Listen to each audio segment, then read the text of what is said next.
5, 4, 3, 2, 1. Welcome to the Live Again Outreach post-event webinar.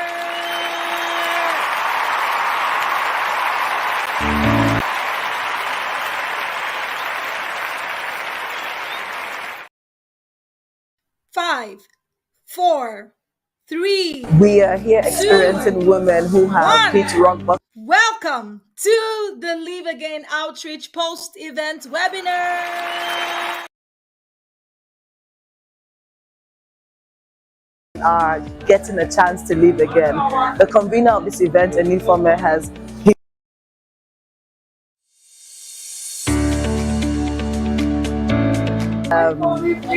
we are here experiencing women who have hit rock bottom at some point and are getting a chance to live again.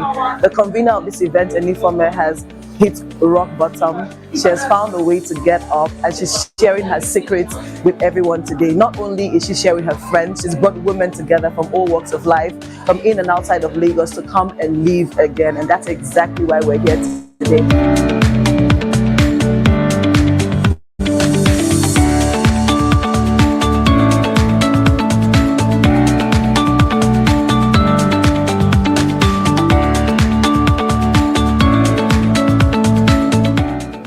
May not have loved you. My father did not really show me the love I wanted.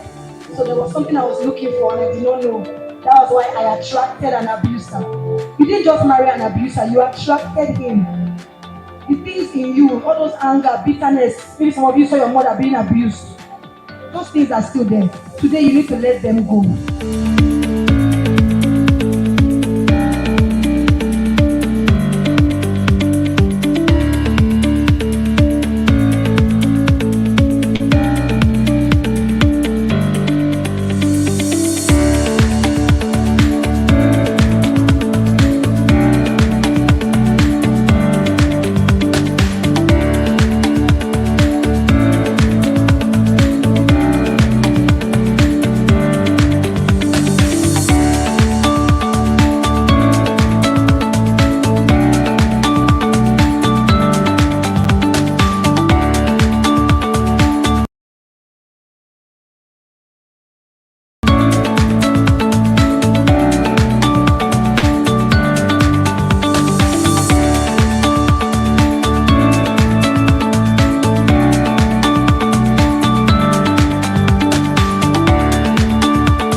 Okay, so I'm sure by now you already know what Live Again stands for.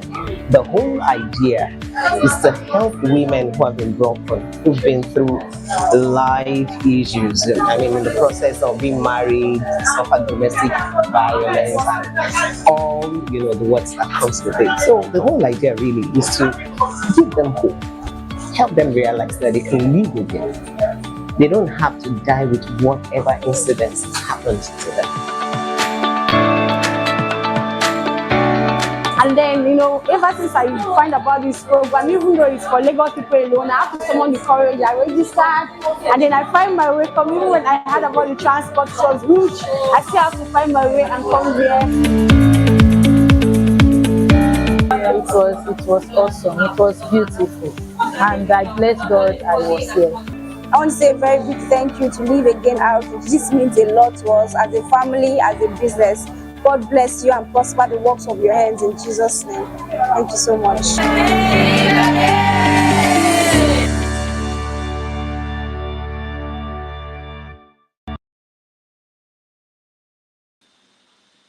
Okay. Hello, everybody.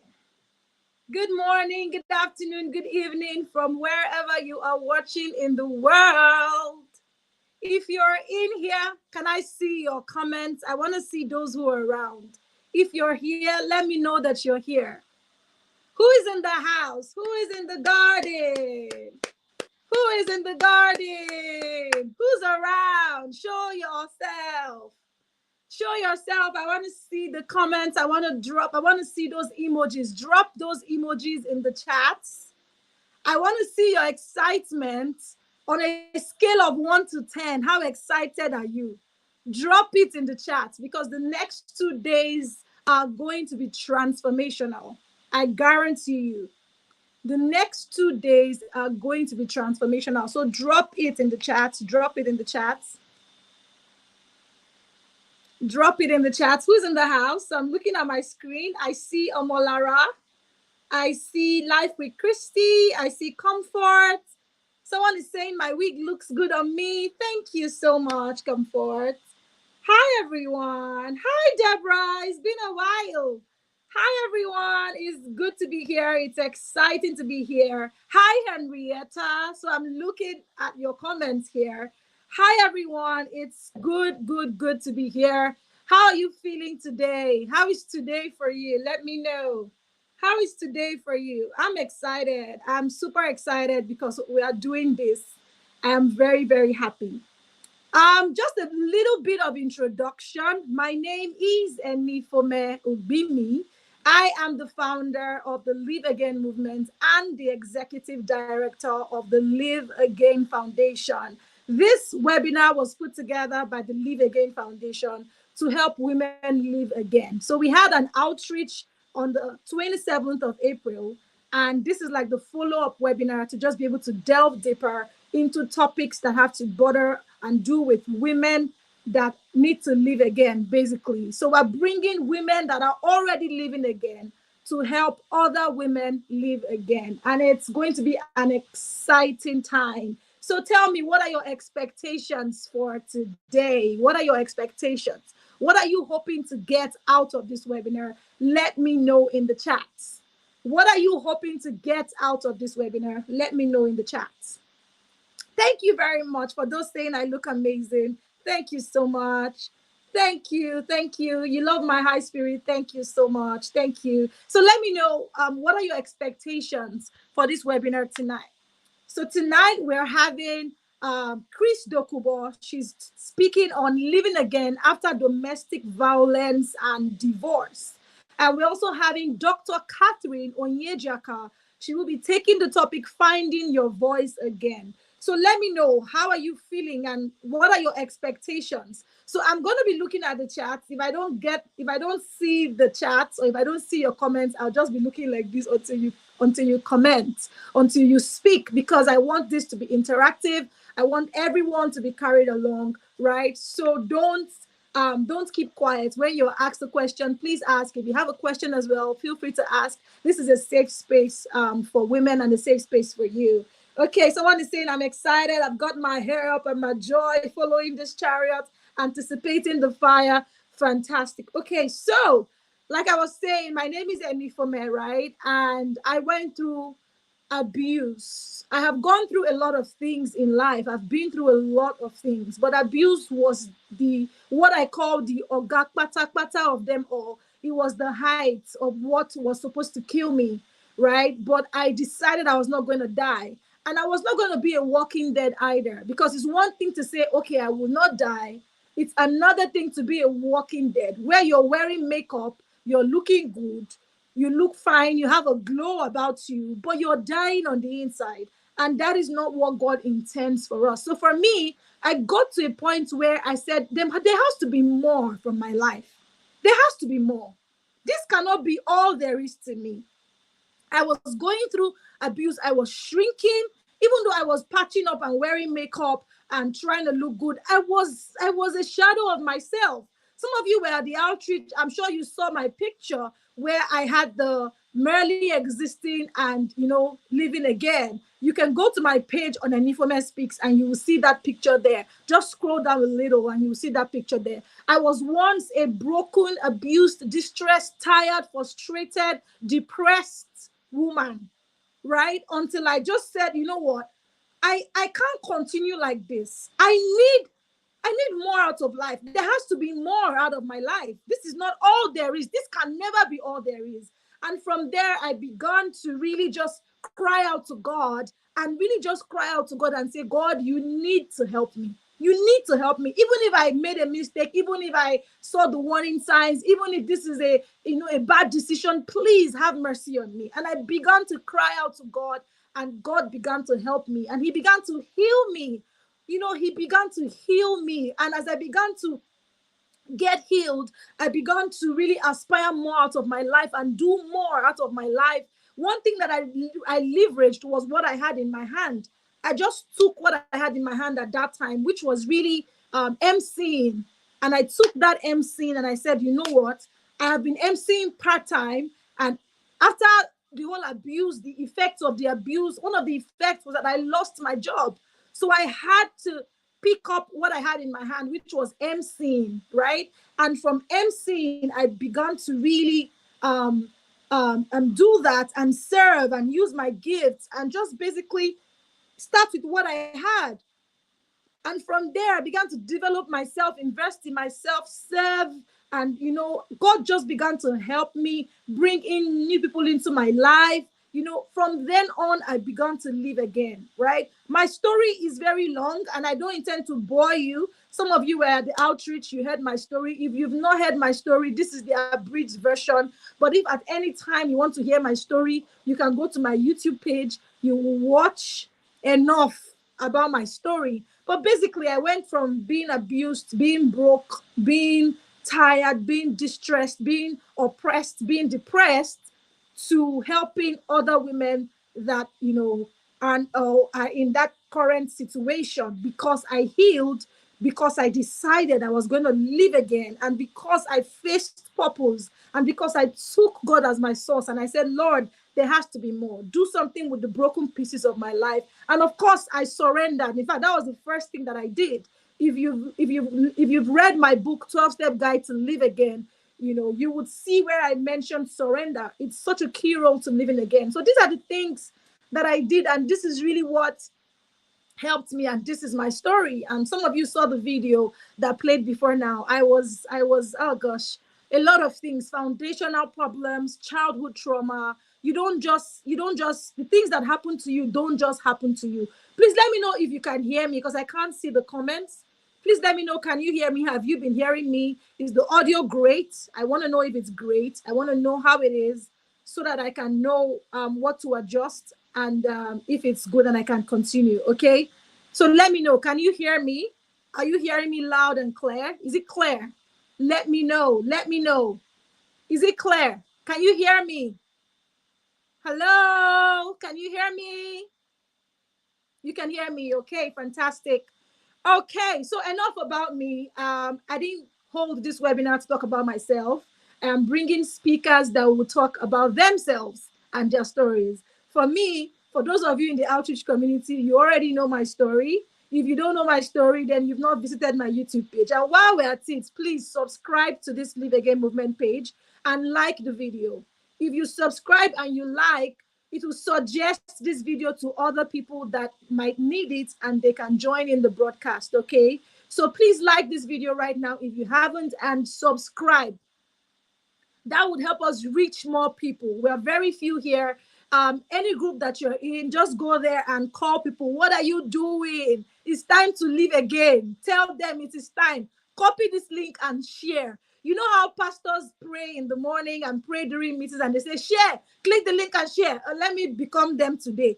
Click the link and share this video. Don't be stingy. Don't enjoy this alone. Share this video. All right, share this video. Okay, so I want to call on a few people who had a very fabulous experience at the Live Again outreach. If you did not attend the outreach, don't worry. This webinar will make up for it. Trust me, because we are going deeper, and some of the speakers are coming back with other speakers that are coming to top it up. So don't worry about that. Just focus. So I'm going to be calling on some people who have decided to share their testimonies today. Okay, I'll be calling them very briefly. But before then, I want to play a highlight of the outreach for those who just joined and missed the first highlight that I played. right? This is going to be another highlight for you, just to see the what happened and what went down at the outreach, and be looking out for yourself, because you might end up seeing yourself, especially if you were at the outreach. Okay, so let's take it away. I had a stigma on me, okay, as a single mom. I didn't believe in myself anymore. A whole lot has been happening back at home. As if God sent Mrs. Anifome. I have never heard about them. I have somebody just informed me, sent me the flyers. I was going through a whole lot since October last year. I can't count how many times I've considered suicide. And I looked at my children. I said, if I go, they will suffer more. At a point in my life, as that before today, I just lost hope of everything. I gave up. I was just living because every day I wake up, I'm alive. Like, I don't have zeal for anything, even to pray. You gotta get up. You gotta get up and make a move. 'Cause the world will never see you until you do. No, they don't really care what you're going through. So you gotta show them, baby. You gotta show them the real you. You gotta give them what you've got. No, don't let them see what you're not. 'Cause you are strong. You are wise. You are worth beyond 1,000 reasons why. And you can't be perfect, baby, 'cause nobody's perfect, darling. But no, no, no, there's nobody in the world like you. When the sharpest words wanna cut me down, I'm gonna send the blood, gonna drown them out. I am brave, I am bruised, I am who I'm meant to be. This is me. Look out, 'cause here I come. And I'm marching on to the beat I drum. I'm not scared to be seen. I make no apologies. This is me. I was built to be the best, number one and nothing less. Lead me to my destiny. I have waited patiently. I have vision, oh I believe. I know I can count on me. So stand up for the champions, for the champions. Wake up, wake up, wake up, wake up. Love you, worship, in you, wake up. Love you, worship, in you, wake up.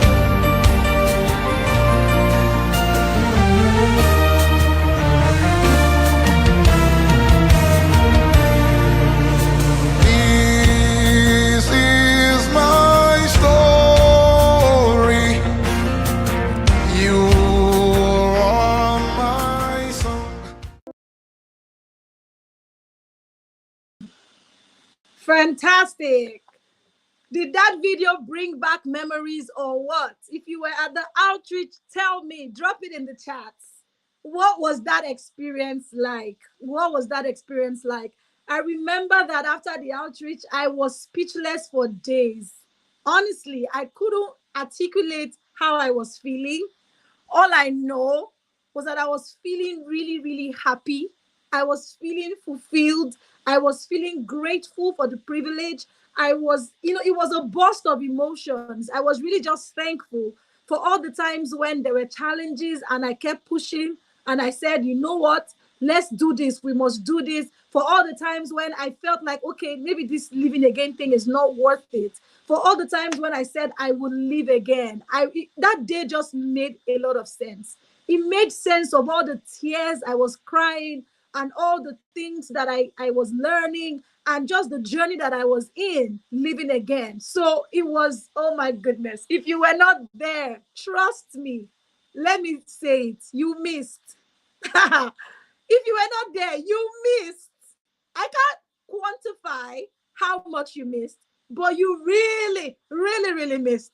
But anyways, that highlight is for you, so that if you were not there, you would still be able to catch the energy and the atmosphere. Okay. So right about now, I am bringing in some people, some amazing women who were at the outreach, who were blessed, and they would like to share their stories. Okay.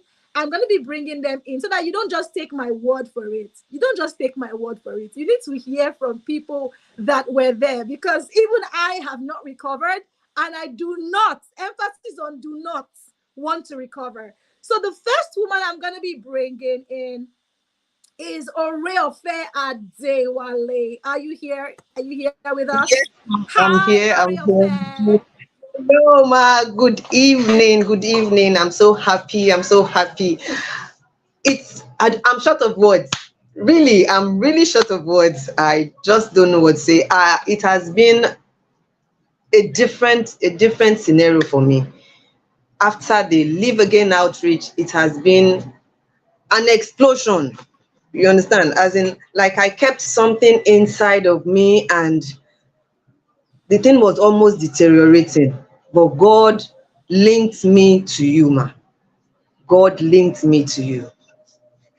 I'm a person that, let me say, I, I, I, I hold back. I hold back on things. I don't, let it explore. The family front has been a little bit, um, before the outreach, things were not too okay, but I've been trusting God for some things. And sometimes my husband will do something and I will keep it up. But when I came to the outreach, I realized that you have to forgive, you have to let go, you have to, Christ forgave us. So why am I keeping it? I didn't know I was the one burdening myself. I was in bondage. But after the outreach, I saw a tremendous change in my family after letting go. There was so much change even concerning my husband and the way he does towards me, and I was like, wow.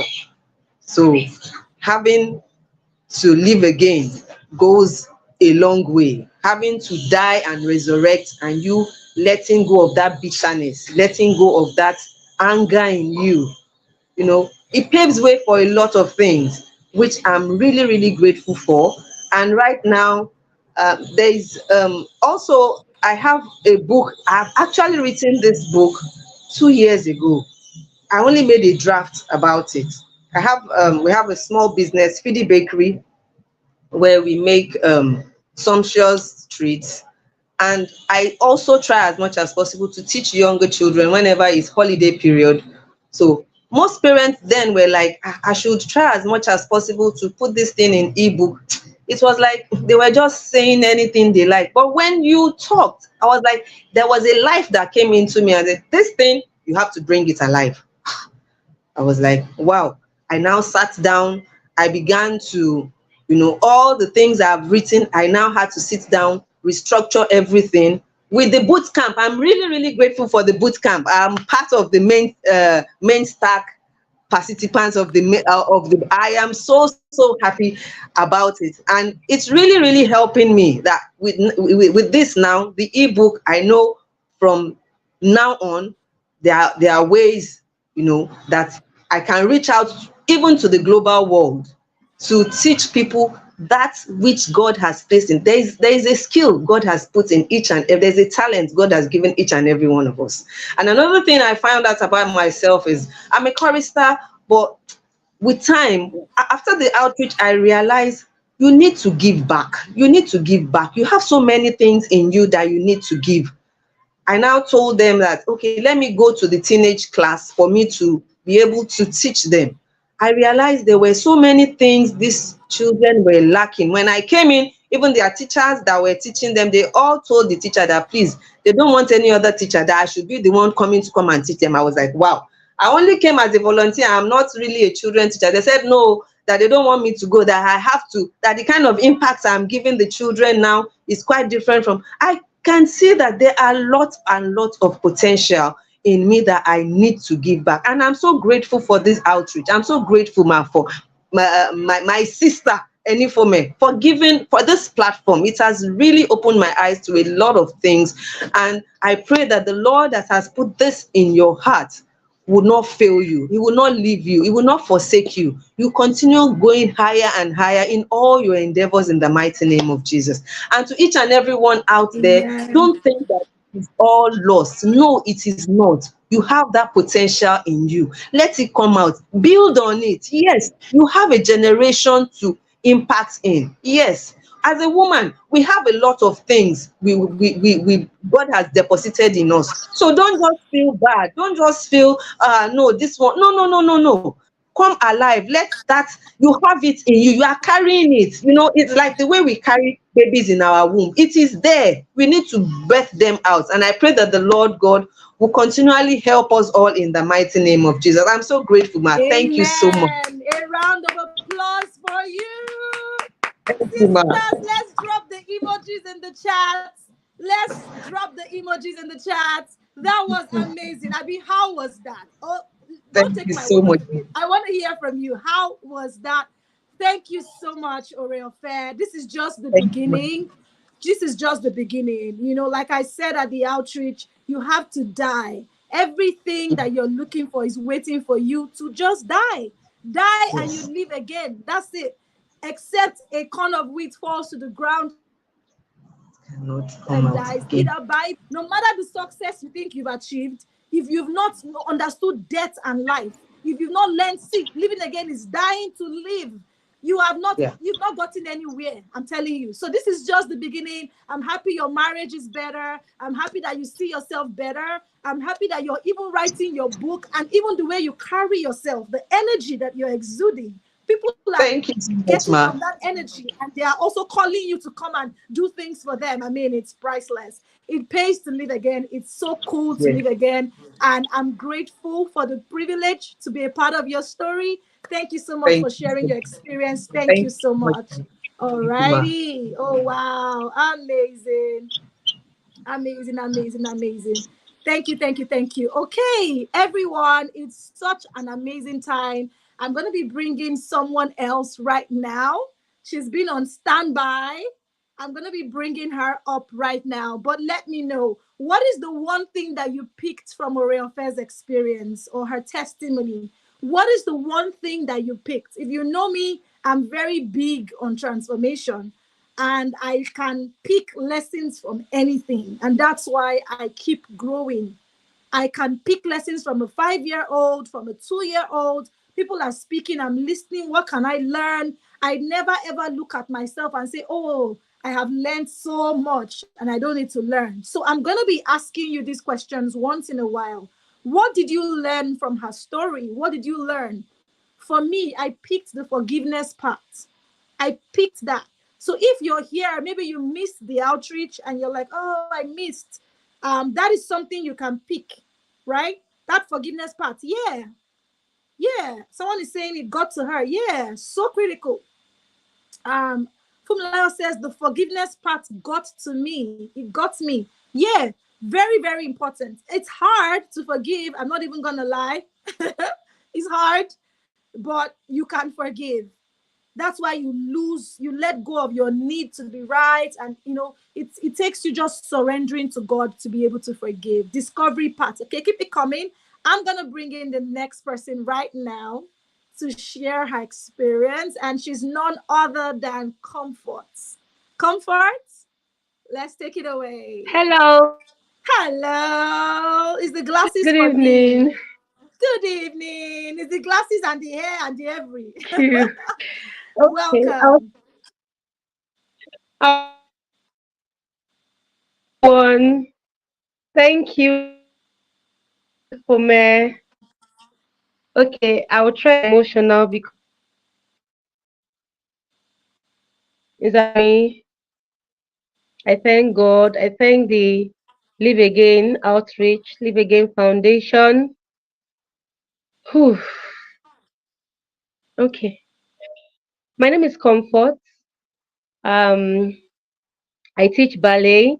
I teach dance. I love ballet. I love dance. I love children. They are my weakness. Please don't tell anybody. Okay. Before the outreach, I would say I had this guilt because I'm a single mom, and I had shared my story on. So sorry. I had shared my story on the Live Again outreach platform, and I was carrying a lot of guilt because I felt I would never forgive myself. This thing I've done is unforgivable. Yes, I was living life, and it was one step at a time. It was letting God guide me, but that guilt was holding me back in so many areas. And my little baby, he was the one that said I should go because I told him I want to register for this, and he said I should go. That when you come back, you give me the gist. So I went, and when I came in, I saw the ambience, and that ambience just made me know I was in a place of peace. I had this peace in the ambience. So I knew the Spirit of God was there.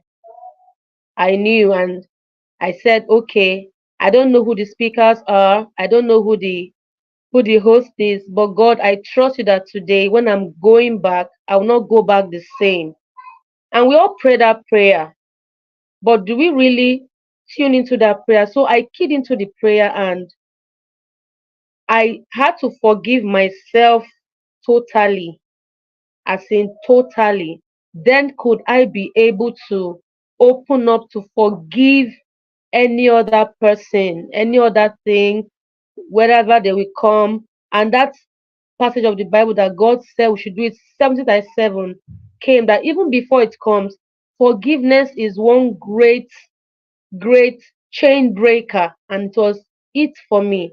Apart from the word and your inspirational messages, it filled every fiber of my being. I couldn't stop crying, and my friend was holding my hand, and I could resonate because it is in a place of love, it is in a place of non judgment, and that is what really got to me.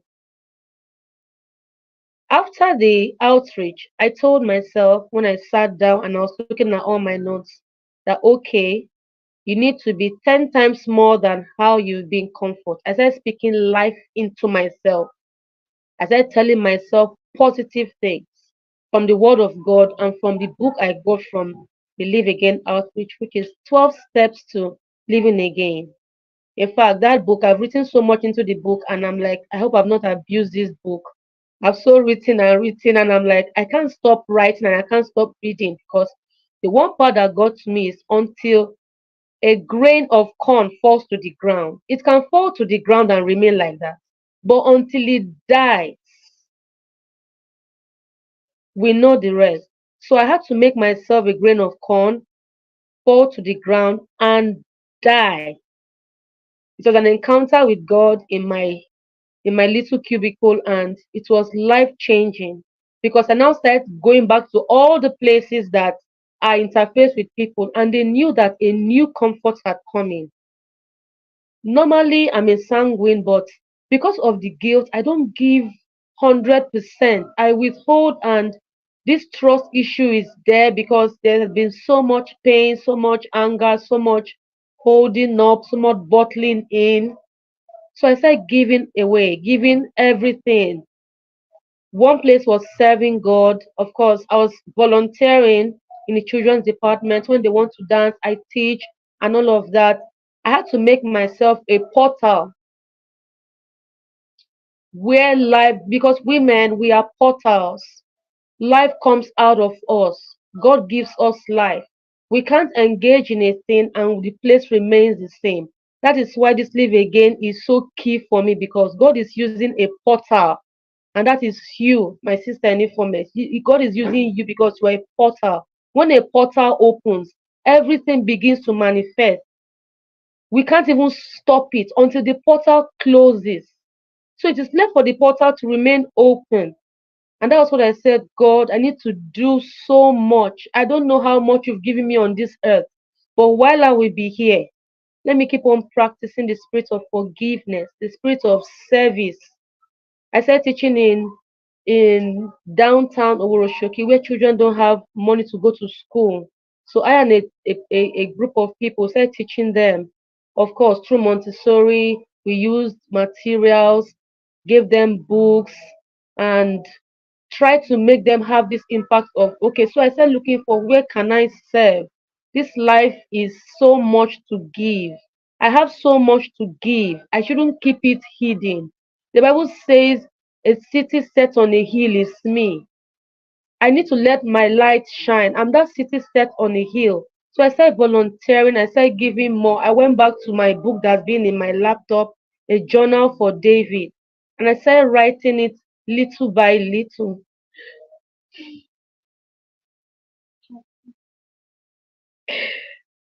It's okay. It's I know okay. it's You so can let it out. painful. You can let it out. It's okay. It's okay. It's okay. You know, one thing is healing. Crying is very therapeutic and it's part of the healing. So anytime you feel like tears need to come out, let it out. Never ever feel ashamed or too big to cry. I cry when I need to. I clean my eyes and I move. So proud of you, Comfort. I'm so happy for you. So sorry, but I I'm had to so do that. happy for you. It's fine. It's fine. It's So fine. life has been beautiful. Life has been life has been beautiful. Even when there's need for worry, I don't dwell in it anymore. Instead, I play music in the house and I praise and I worship. And I don't owe anybody any apology because I make the music loud. Whenever I interface with somebody, the first thing that comes out of my mouth is, as a woman, what are you doing with your life? Do you need this? So it's now channeled to impacting people. Even if I just tell somebody, why not smile? It's enough. But reality has really changed. It's like a paradigm shift, like scales are falling off and the light has come again, you know. And when the light comes, it's not like darkness wasn't there. Darkness was there, but when the presence of light shows that there's the presence of darkness, so darkness had to leave. So the darkness left and the light came, and God has opened so much. I went back to my pomo business, my frozen pomo business. I went back to my kitchens and markets, all of those things that guilt had made me shut down on. And I said, that grain of corn in my hand, it just has to fall and die. That's all. And after I went back to my former business, the following week, I just walked up to a mommy in our church and said, mommy, you don't dey buy pomo again, no? And she said, now you stop. And the thing rang a bell in my head, and I said, okay, mommy, I've repented, though. And she asked for packs. And I went home and I did the packs for her the way I packaged it. And when she got to church, this last Sunday, in front of me, she just started giving people. And I saw that with my sticker there, my pomo is going places again. So I said, Comfort, why did you even stop? Why did you even stop? Your hands have been blessed by God. There's no food that you cook that people will leave left over. They have to clean it off. Yes, it's small, but small things grow into big things. And I said, okay, I'll start moving forward in my ballet business. I had to channel up. I started asking schools, what are you going to do for summer? Let me interface with you. Let me partner with you. Okay, let me teach your children for free. And somebody asked me, how do you pay your bills? And I told the man, not everything money is required of. Sometimes you just need to just let the service go. And the doors will just start opening. And I had just this belief in my heart that it's going to be much more than it is. And my thoughts about the outreach community is I don't even want it to stop. I just feel like we should go on a mass march today or tomorrow and start talking to every woman. Please, have you seen the light? Please come and do you know who we are? Do you see this live again on our t-shirts? What do you think? Have you been this? I know people will not want to talk, but there are women out there that don't even have Android phones to start with, but they just need that show of love to come out of that state. Some people are in that place waiting for someone to just tell them, I think it's high time you left this place. You've stayed on this mountain for too long. Live here. And this community, I just love it because when I tell people I belong to a community, they feel like, which community? And when I start preaching to them, they say, join. I want to join. I say, you don't join like that. Right now, somebody needs to sign. And they go, comfort, you have come again. And I just smile. But I just share all that has been happening. Somebody borrowed my book the other day, and I had to tell the person, when you read and finish, I beg, give me back, please. And the person said, okay. So it's just working, because if God is not here, it won't get to this place. And I thrive where the Spirit of the Lord is. I thrive there. And I don't take it for granted. I do not. I thank God the Father and His Son Jesus Christ with the Spirit of God that the community is going to grow larger than how it is. It's going to work strong.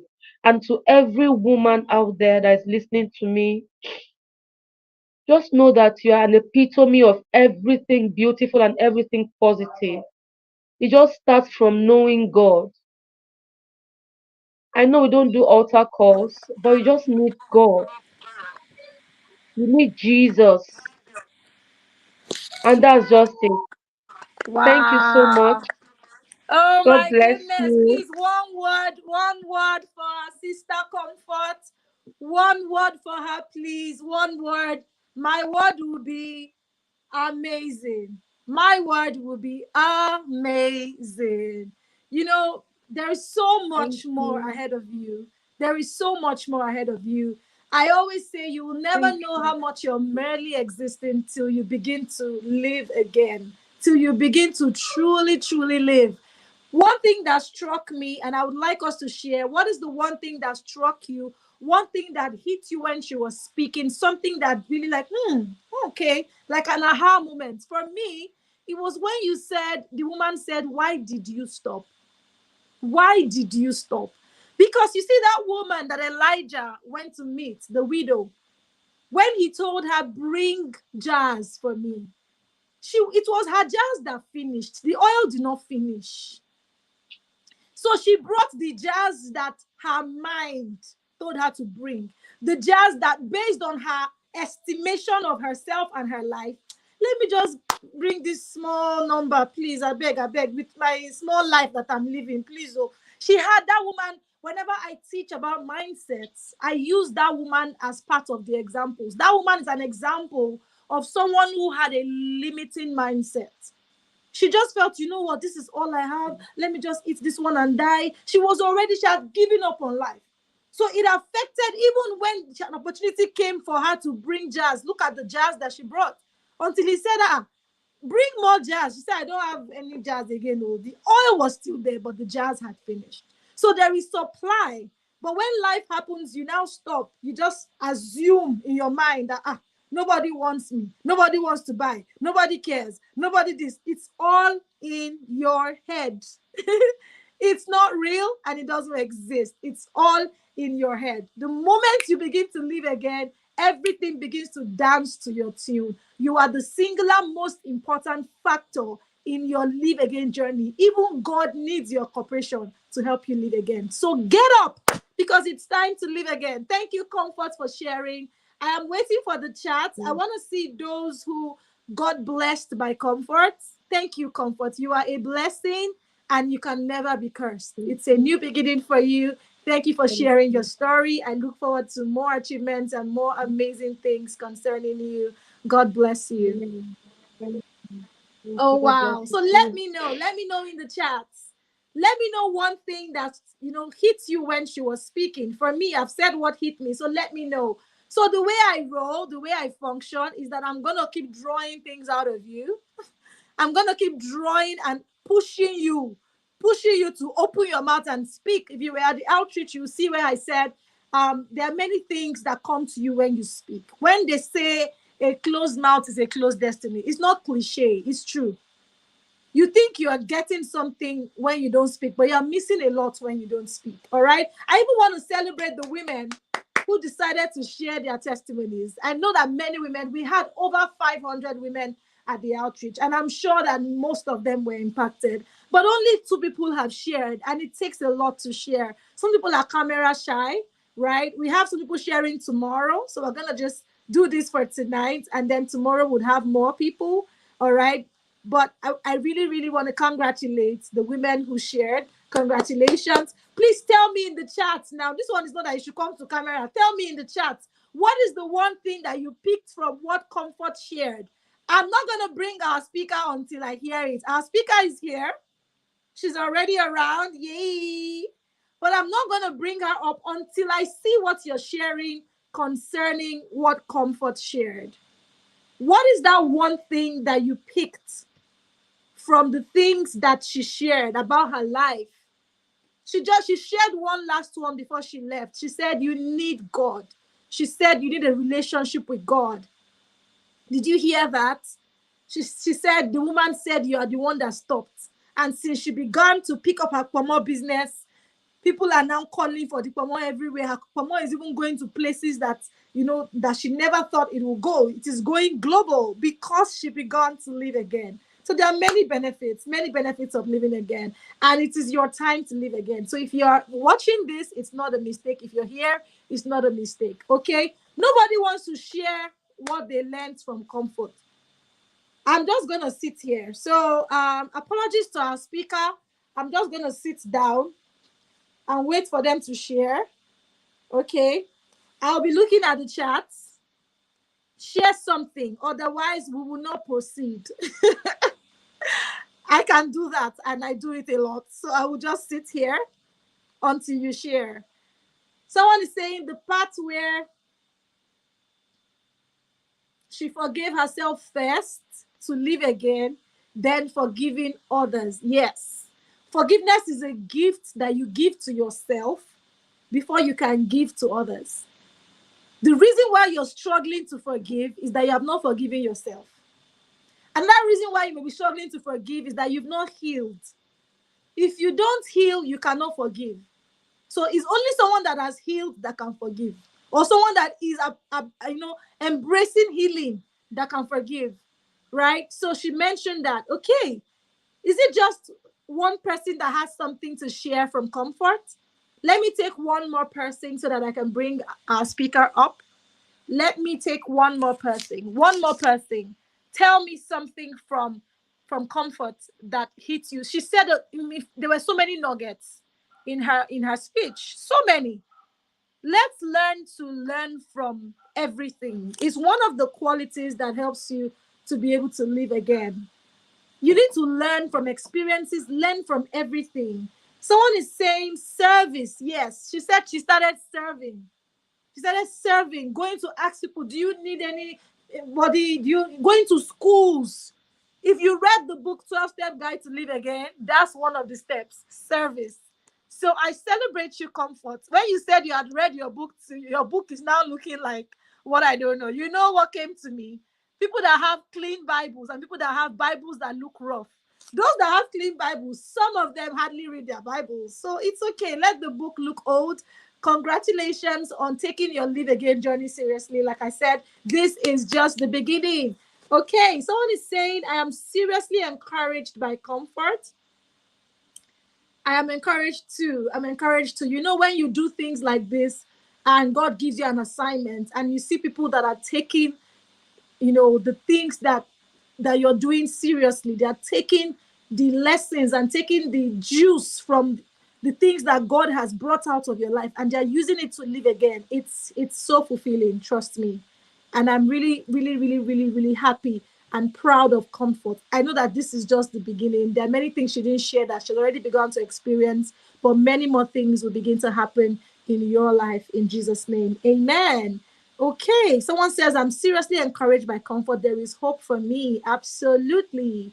Okay, so I'm going to bring in our speaker now. Keep it coming, keep sharing your comments. Someone is asking, how do you heal when you're still with the abuser? Trust me, our next speaker was made for this. Is she ready? Our next speaker is here.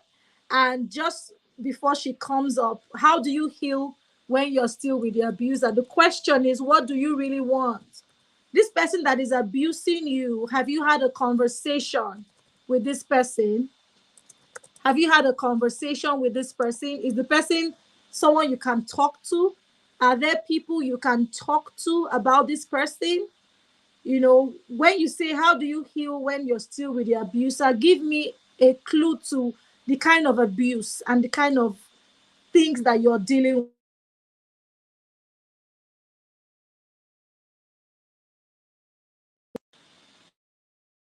Can we all hear me? I can't even see my face anymore. Okay, you can see me now. Give me a clue to the kind of abuse that you're having to deal with. Someone is saying, my spirit is lifted up. She speaks about forgiving oneself. That is really, really important. Instead of focusing too much on how to forgive other people, focus on how to forgive yourself.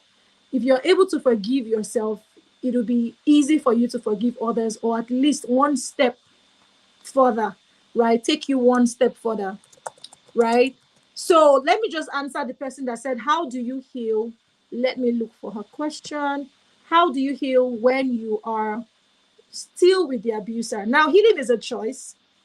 You may not be able to decide, or you may not have control over what happened to you.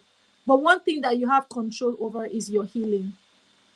You can actually heal, right? But if you're still with the abuser, to be honest, it's hard because there are many triggers. The person can keep triggering you. Maybe you've forgiven the person today, the person says something tomorrow that just makes you feel like, ah, why did I even forgive this person? Like, this person is getting on my nerves, So it can be hard when you're still staying with that abuser. Is it something that you are not able to change? Is it something you have control over? I mean, leaving that abuser? Because I really don't encourage people to stay in abusive situations, because you will think that you're doing fine. You will think that you're strong. But what abuse does to you, it's a silent killer. It's a poison. It kills you slowly. So you think, oh, I can do this. And after a while, your body begins to acclimatize to the abuse, right? So you begin to tell yourself things like, well, it's not that bad. Well, some people will say things like, because me, I'm like this, that's why the person abuses me. That's you it has now become your comfort zone. If you stay in shit for a long time, the smell of the shit it won't be as bad as when you just entered the shit. Do you get what I'm saying? So it can affect the way you reason. Abuse affects a person's mindset. Okay, so she says emotional and financial. Emotional and financial. How do you heal? First of all, you don't need life is 10% what happens to you and 90% how you respond to it.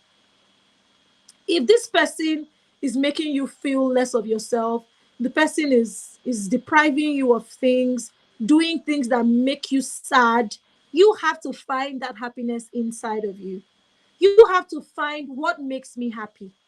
You have to change your perspective about that thing that the person does to you. Yes, it is abuse, but how would you respond to it? How would you interpret it?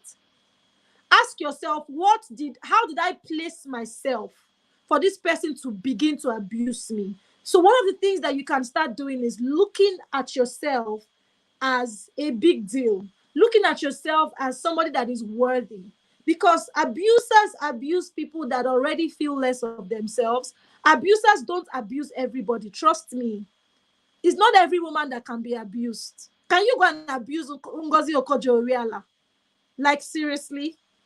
It's not every woman that abusers abuse. Is let's look at like a bully. So I'm waiting for our speaker. I'm trying to reach her. I hope she's here.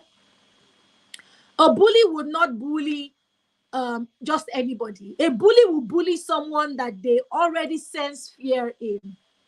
A bully will bully someone that already feels low.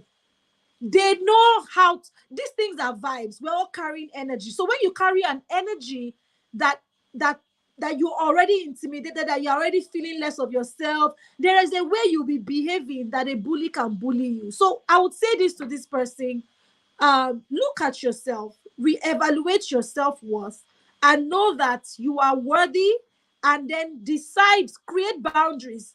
If this is someone that you can talk to, tell him, I don't like it when you do these things. This thing that you do affects me. If he decides not to listen, right, you can create an environment within that environment that is healthy. For example, your peace in your own inner environment that shields what he's doing away from you. And then looking at it in a different perspective, it's called reframing. Reframing that thing that he does in a way that it serves you, in a way that it doesn't get to you. It's like having these healthy boundaries where you tell yourself that that is his business. Whatever it is he thinks, whatever it is he says, is I am who I am and I am good enough, right? It's not, this advice is not cast in stone and is not one size fits all, because there's so many details you've not shared. I'm just giving you general advice. Our next speaker, I would ask her to touch on it briefly. For the financial part, look, find something to do. Find something to do. If he stops giving you money, if he's not giving you money, is that how it has always been? What started it? Why is he abusing you? He's not giving you money. Is that what you mean by financial abuse? Go and start something to do. Go and get something to do. Empower yourself with a skill. Learn something. Start a business. Do something so you start making your own money. And don't all, if you're listening to me here and you're those women that give their husbands money and try to take charge of the house, please, the man is the head of the home. Except the man is dying and he's now telling you, please do this thing. Do it, but make him understand that I'm doing this to help you. Don't take charge and start doing everything in the house financially. Then later you now be crying that the man is not doing anything again. So I don't know your peculiar story because this is a public place. So there are things you've not shared, but there are many ways to deal with financial abuse. The first one is empowerment of yourself. You can't change a person, but you can change yourself. So that's why I narrowed everything to yourself. I just streamlined everything to you, because once you change, everything can change. And you have to decide what you want. Do you want to stay there or you want to leave? Nobody tied your leg there, right? Do you want to leave? If it's something that you've tried your best and it's killing you slowly, you've spoken to the authorities, the spiritual authorities, you've spoken to different authorities. If you read my book, you'll see where I advise you to go to the DSVA or to speak to, go to the human rights in the police. But since yours is not physical, I had already assumed what the police will say. Oh, they are not beating you. They are not this, Police can be very, very, very annoying, right? But anyway, we can talk about this later. Our speaker has been waiting. I do not want to keep her waiting. So I'm going to bring her up right now. Please, if you have any questions, feel free to ask, but try to be as detailed as possible so that we're able to answer bespoke and customized to you, and so that you're able to get value.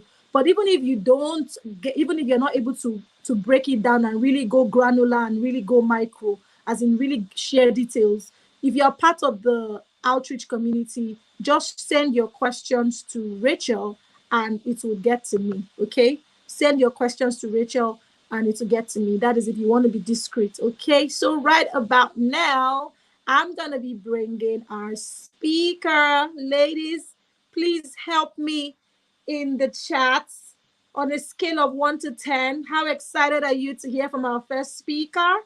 On a scale of 1 to 10, if you are excited, drop the fire emojis. I'm not going to bring her until I see the fire emojis. You know what I can do? I'll just sit here. I'm not going to bring her until I see the fire emojis, until I see the dance, until I see the excitement. Energy is everything. Energy, energy, energy. Let's bring that energy up in the room. Let's bring, and I want to please beg you, if you're going to be a part of this webinar, try to, whenever I say let's bring the energy, bring it up, let's bring the energy.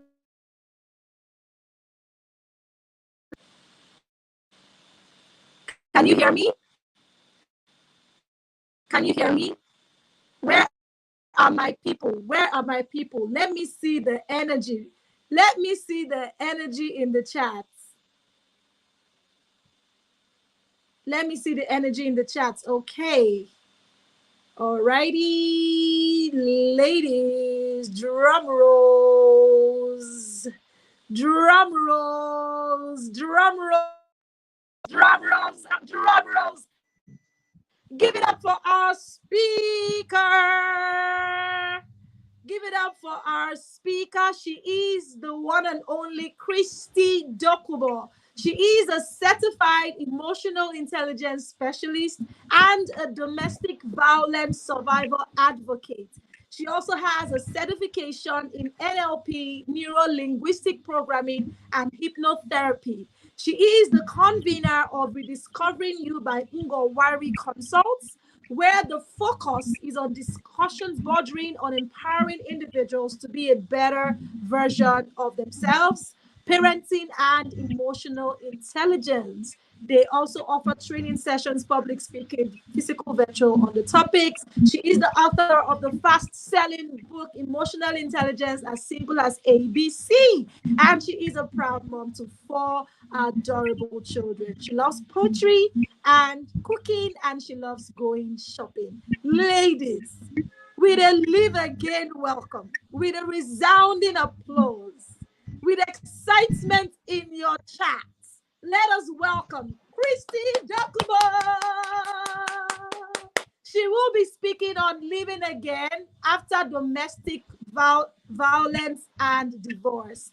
Over to you. Take it away. Let me leave the stream for you. Thank you so much. Good evening, everyone. I hope you can hear me. I hope I'm loud enough. Please, if you can hear me and you can see me, drop a message in the chat room. I hope I'm clear and audible enough. I first of all want to thank our host, Eni Fome, for this opportunity. And I do not take it for granted. And I want to commend you that you're doing amazing. You're doing great, in telling women that they can live again, regardless of where they are coming from, regardless of what they've been through, they can live again. You're a living example.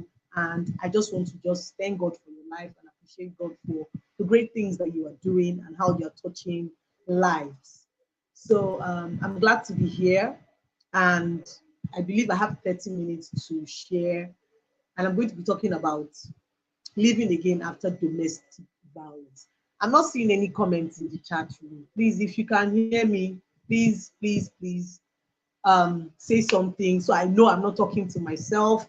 I'm not talking alone. I hope I'm loud and clear. And yes, see? Yeah, okay. Thank you so much. Thank you. So I will briefly talk about my story. I I was married for 13 years and I have four amazing children. And in those 13 years, there was a lot of abuse, physical, emotional, financial. It was, in those 13 years. Yes, I have four children. And I stayed hoping, praying, believing that it was going to change. But at a certain point in time, I realized that the only way out was to leave. Yes, I'm a Christian, Bible believing, tongue speaking Christian, and I prayed. And God directed me on the steps to take. One of it was to leave. And here am I today, 8 years after. And my story, my life, my pain has turned to passion. And I'm passionate about talking to women going through things like that, or that have gone through things like that, how you can live again. Because being in that abusive relationship is one thing, leaving is another step. Then after you leave, living again, as in you're not just living, like what I normally tell people, we strive to teach you and to hold your hands to let you know that you will not only just live, but you will thrive. regardless of what you have been through. And when my resume or my bio was being read, I can tell you that all the things, the few things I achieved them post leaving that marriage. After I left, when I left, I had nothing, no job, nothing. But this is 8 years after. I have a regular 9 to 5 job. I have my um, domestic violence advocacy, my emotional intelligence that I do. I have a community where we talk. I do public speakings on these topics. So I can tell you that, I listened to the last person share her story, and it took me back memory lane of I was there at some point in time. But I just want to encourage her and everybody else that you will live again. Not just live, you will thrive, you will soar, you will be amazed at the things you will do. So I'm going to give, and then sorry, the person that spoke about how to heal in when you're still with your abuser. I think you should go see any former, talk to her one on one, because there's a lot that needs to be that you need to share to be advised and guided. But one thing I need to tell you that, just like what she said, it's hard healing when you're still with your abuser. That's what I thought I could do that, and I kept staying and I kept staying, but it's difficult. You're gradually killing yourself when you remain with who is abusing you. It's your choice to make if you want to stay or want to remain. It's a choice that you have to make. But it is hard to remain. It's just like you're saying you go to you're going to your on your gas cooker and the fire comes on and you're going to put your hand on it. It will burn you. Each time you go there, it's going to keep burning you. So it's difficult for you to heal when you're still with your abuser. So having said that, I want to talk about after you the topic after domestic violence, what next? You leave, there's separation, there's a process. After the domestic violence, you finally decide to leave, and then you leave. When you leave, there's a process. Separation before divorce. Divorce does not come automatically. There's a process. So in that process, and I often tell people, do not be in a hurry to divorce if you want to. You can decide to stay separated. But if you want to get to, like, you want to really close that chapter, end that chapter, and you want to divorce, there's a process, but do not be in a hurry. Yeah, because you have to be emotionally and mentally prepared for that journey. So in that process, when you leave, you won't, but you need to get your life back on track. You need to find yourself again. You need to live again. You need to thrive. If you have children, you want to be responsible for your children. So there is a process. And I've had this discussion before, I think about a year or two back, the steps you can take. So I'm going to list 8 steps, not in no particular order, of the things that you need to do if you want to live again, as in you want to thrive. Some steps that can help your journey. The first thing you need to do, the first thing is acceptance. So you have to like accept, because a lot of times, a lot of us find it hard coming to terms with that point of, oh, I have left. Sometimes the man is the one that even leaves. Has left me, or I have left. Getting to that point of acceptance is normally difficult for some people to come to terms with.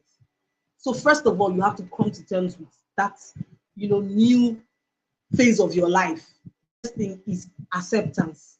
Accept it that, oh, it's gone, the marriage, that phase is over.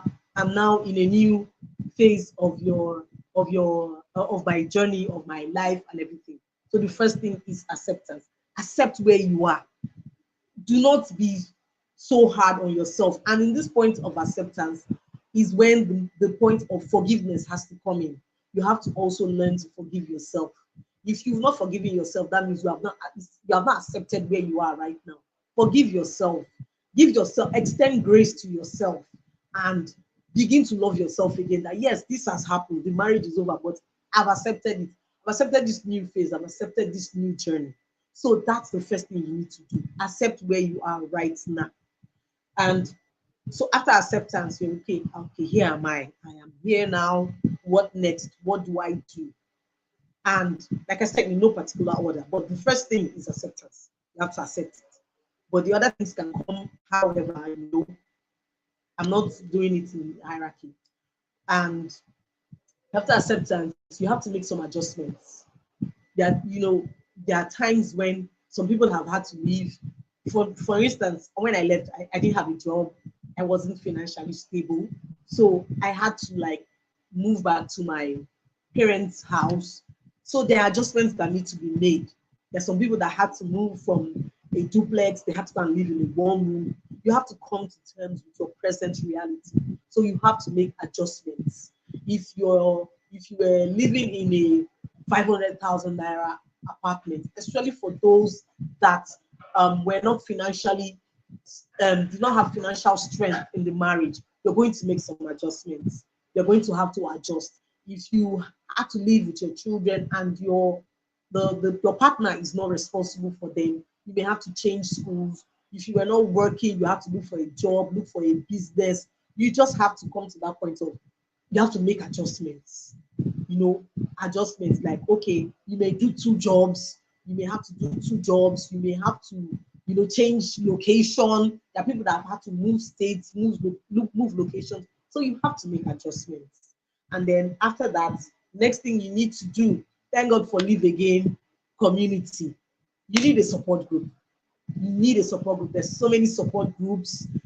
Thank God for Live Again. She's doing an amazing job. You need a support group because you need support. You can't do this alone. When I left, they were not. I didn't know of any support group. I did this journey alone. But thank God here I am now, and I have women that I hold their hands. I support them. But you need a support group. It will help you know that you're not alone on your journey. There are times when you feel overwhelmed. There are times when you need to rant. You need help. People that have gone through the journey before, you have to, they can guide you, they can help you. So get a support group. And another thing you need to do in that, as you're getting a support group, if you're going to get, like I said, it's the process. There's separation before you eventually get divorced. So of course, we need legal aid. So you're going to need legal aid. There are people that have had to, get restraining order, child welfare custody before the divorce proper. So you need legal aid. You need to put a lot of things in place, especially regarding co-parenting, the welfare of the children. So you need legal aid. So now I've said four things: acceptance, adjustments, support group, legal aid. So you need that. Is very, very important. And then you need therapy. If you're going to live again, you're going to need therapy, because what you have gone through is, I often tell people, it has created a deep wound. Some of us have scars because we had physical wounds, but there are times when your wound is not physical, it's emotional. So you need therapy for that wound to heal. And the depth of the wound differs. It's just like if you get pricked by a pin and then you get hit by a car, you know that the recovery time is going to take longer. So the healing time is going to take longer. So you have to get therapy. You can't just brush it away. If not, those things you have gone through, they are going to affect your present and they're going to affect your future. So you need therapy to be whole again, to be a better version of yourself, to be a better parent. And if you want to go into a relationship again, to be a better person for your future partner, to be a better person for your children, for yourself. So you need therapy. Therapy is very important. I cannot overemphasize it. You need to have therapy for you to live again. And then I said another thing, empowerment. Empowerment, you need to empower yourself. You cannot sit down and just be waiting for help from people. You have to empower yourself. Like I said before, you can get 3 jobs, 2 jobs. Now they are remote jobs. You have to empower yourself. I have a 9-to-5 job, but I have a business I do also. I'm somebody that, you know, I whatever opportunity I see, I move with it. So you need to empower yourself. Wherever you see, thank God for Live Again. They empowered so many women. You know, the Live Again program they had. So there was a lot of empowerment. We need more things like that. So you need to empower yourself. You cannot just sit down. And a lot of times, I've seen that happen with a lot of single moms, and we always have to we kind of have this victim mentality. You need to get rid of that mentality and empower yourself. There are single moms that are thriving. Do not see yourself like you're the worst hit. Because the marriage failed does not mean every area of your life has failed. I normally say this: if you write an exam and you get 4/5, 4/5 and 5/5 is A they will give you. So you have not failed in that one area. If the marriage did not work, it does not mean you have failed. So go out there, empower yourself, be financially empowered so that you can, thrive. When there's money, the Bible says money answereth all things. When there's money, trust me, things will change. When there's money, even that your partner that has been doing you anyhow, he will change the way he relates with you. When there's money, you'll be able to take care of yourself better. You'll be able to take care of your own self too better. So you need to empower yourself. Then you need to set healthy boundaries. This I cannot overemphasize, because we see sometimes somebody has left, she's beginning to thrive, and she goes back to her abuser, and it gets worse. And some people have even died in the process of going back. So you need to set healthy boundaries, especially if you're co-parenting. You have to set boundaries. Your discussions, your interactions with your partners, let it be strictly concerning the children, their welfare, and all that. So please have healthy boundaries, because apart from the fear of going back to your abuser, you need to heal. You're going through therapy, you're trying to heal. You can't keep going back to what broke you. You can't keep allowing negative triggers to bring you down. So you have to have healthy boundaries. Places and people that you know will trigger you, you would have to develop healthy boundaries. There are some people you have to cut off. For somebody like me, I changed location, I changed church. There were some people I had to deliberately, stay away from, because I needed to maintain healthy boundaries. So you need to have healthy boundaries. Be around people that you know will affect you positively, people that will help you grow, people that would help you heal. So please have very healthy boundaries. If you're with people that are going to make you begin to go back to Egypt, please cut off. The kind of things you watch, the kind of things you read, the kind of people you relate with, you have to be very careful about all that and guide yourself so that you can heal properly. Then the last one, okay, I'm seeing that it's been written on the screen. Thank you very much. So, like I said, I'm going to roll through before I say the last one: acceptance, adjustment, legal aid, therapy, support system, empowerment, healthy boundaries. Then the last one, the last, and I believe is the most important, the God factor. I don't know how people do it, but for me personally, I don't know how people do it if they do not believe in God. I'm not talking religion, I'm not preaching church, but God being in your life is very important, is very, very key. You cannot do this journey without God. I said at the beginning, when I shared a bit of my story, I said I prayed and God gave me direction. My living is one of my biggest testimonies. When I got to the point whereby I knew that He was between me remaining here and dying or leaving, I began to pray. I said, God, make a way of escape for me. That was my prayer point. Make a way of escape for me. I was praying that prayer for when I made up my mind to leave, I was praying that prayer for maybe 3 or more than 3 months, close to 6 months, because I knew I was going to leave. This was 13 years after, and I had left, gone, come back, and I knew, I just needed to leave so that I could live. So I had to leave. So I kept praying. And the day I left, I kid you not, it's a testimony that every time I share it, people are always shocked. That day, um, so the at that point in time, I had my car, he had his car, but he had sold his, so he was driving mine. So the children used to go to school with the school bus. So that morning, the car, he just called me, from the gate that the car refused to start. So he's going with a neighbor, that the key is with the security. And immediately he left, as in the voice was clear. This was one of the times where I heard the Holy Spirit clearly. And I heard it. Today is the day. And I said, Holy Spirit, today is the day.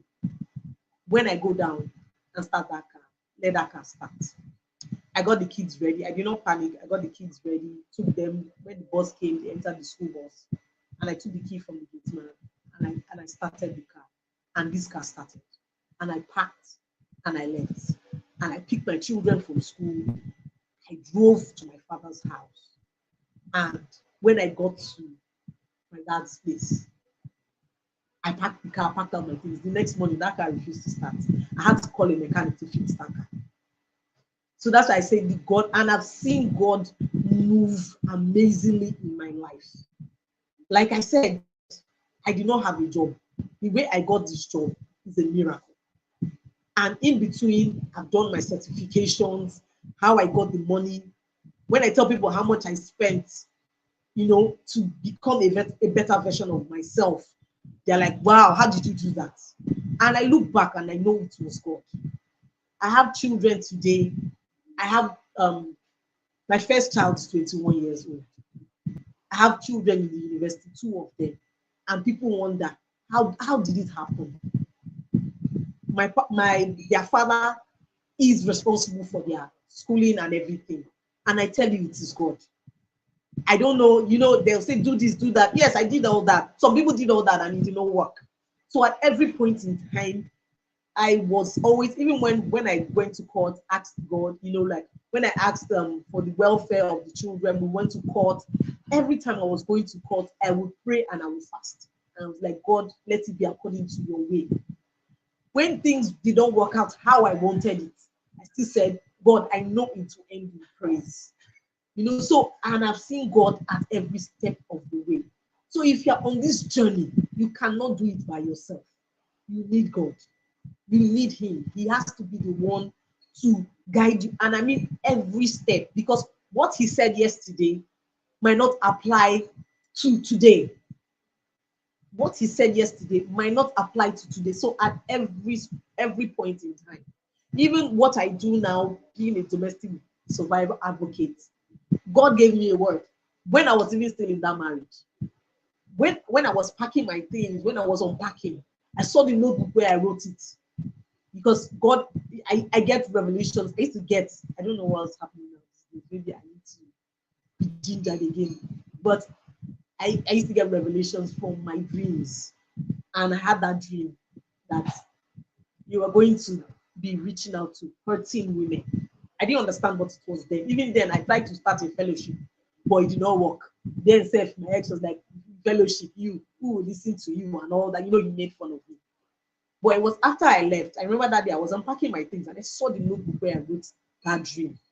And I had that dream twice that you're going to be talking to 13 women. That was the dream. So at every point in time, seek God's face. He will direct you. And if you're here, you're still in the marriage, you're still facing the abuse. Initially I was praying, God, heal my marriage, make it work. But I had to change the prayer point. Sometimes when God is telling you to leave that place, sometimes it's not every union that he blessed. It's not every union. God hates divorce, but he loves the person in that marriage. He doesn't want us to die in it. So there are times, and I tell people, okay, you say you don't want to divorce. You don't have to divorce, but you can separate because your life matters. Your life first. And God called you, he brought you into this life to do so many things, not just be a missus. Your identity as a woman carries so many other things, carries so many other roles, not just missus. not just Mrs. Your identity as a woman has so many other roles. So you cannot now hinge your whole life on one role and now want to perish there. There's so much to you. So if it's not working and your life is in danger, normally when people come to me, I said I will not tell you to stay or leave. It is your choice to leave. Nobody told me to leave, but I knew I had to leave. So I will not say to you, like the Bible says, choose ye this day which way you shall go. So I will give you the options. It's left for you to make it. It's left for you to make a choice and to now move. But I tell you, your life, there's so much more God has in store for you. Look at our host. If she was still there, do you think she would have put this together? There's so much God has in store for you that you hinder yourself, you do yourself a disservice. And then even your children, why would you allow your children stay where there's abuse? That means you are letting them know that it is okay for them to be abusers. It is okay for them to be abused also. You need to let them know that it is not okay. So it is your choice to make at the end of the day. I'm not saying the first sign of issues in the marriage, up and go. I said when your life is in danger. If you need um, counseling for your marriage, for your relationship, by all means, explore it. Explore it by all means. If you need that, explore it. See how the marriage can work. See if there's a way you can um, make things work. Both of you can go for therapy and stuff like that. But if your life is at risk, please, please, and please, you have to escape. Escape. Now I don't know if we have any questions. I can begin to take questions, but this is just a run through of. And then I also want to say something. I remember I was talking to somebody. She was at that point of she wants to leave, and her own was so funny because after she spoke to me, like some days after she spoke to me, the ex threw her out. He was the one that threw out her load, everything. So she came to meet me then before then, and I told her, see, you have to choose your heart. Being in there is hard. Walking out, I'm not going to tell you it's going to be a walk in the park. There will be tough days. There will be sad days. There will be days you will cry. There will be days you will be angry. But you have to choose your heart.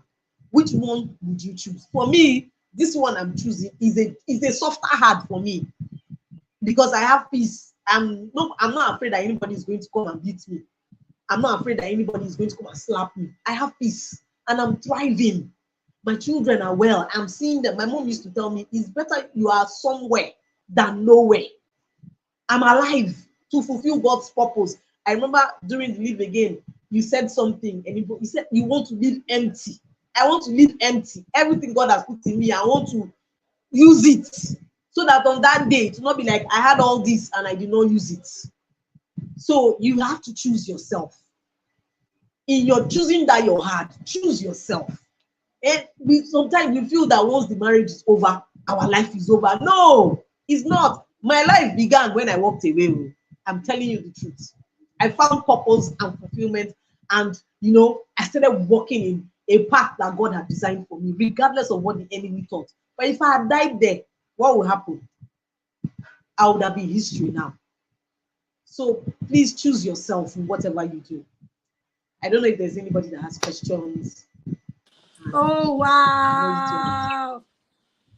Oh my goodness. Please let me know in the chat. Let me know in the chat what was your aha moment. What is that thing that you heard that your ear did grrrr?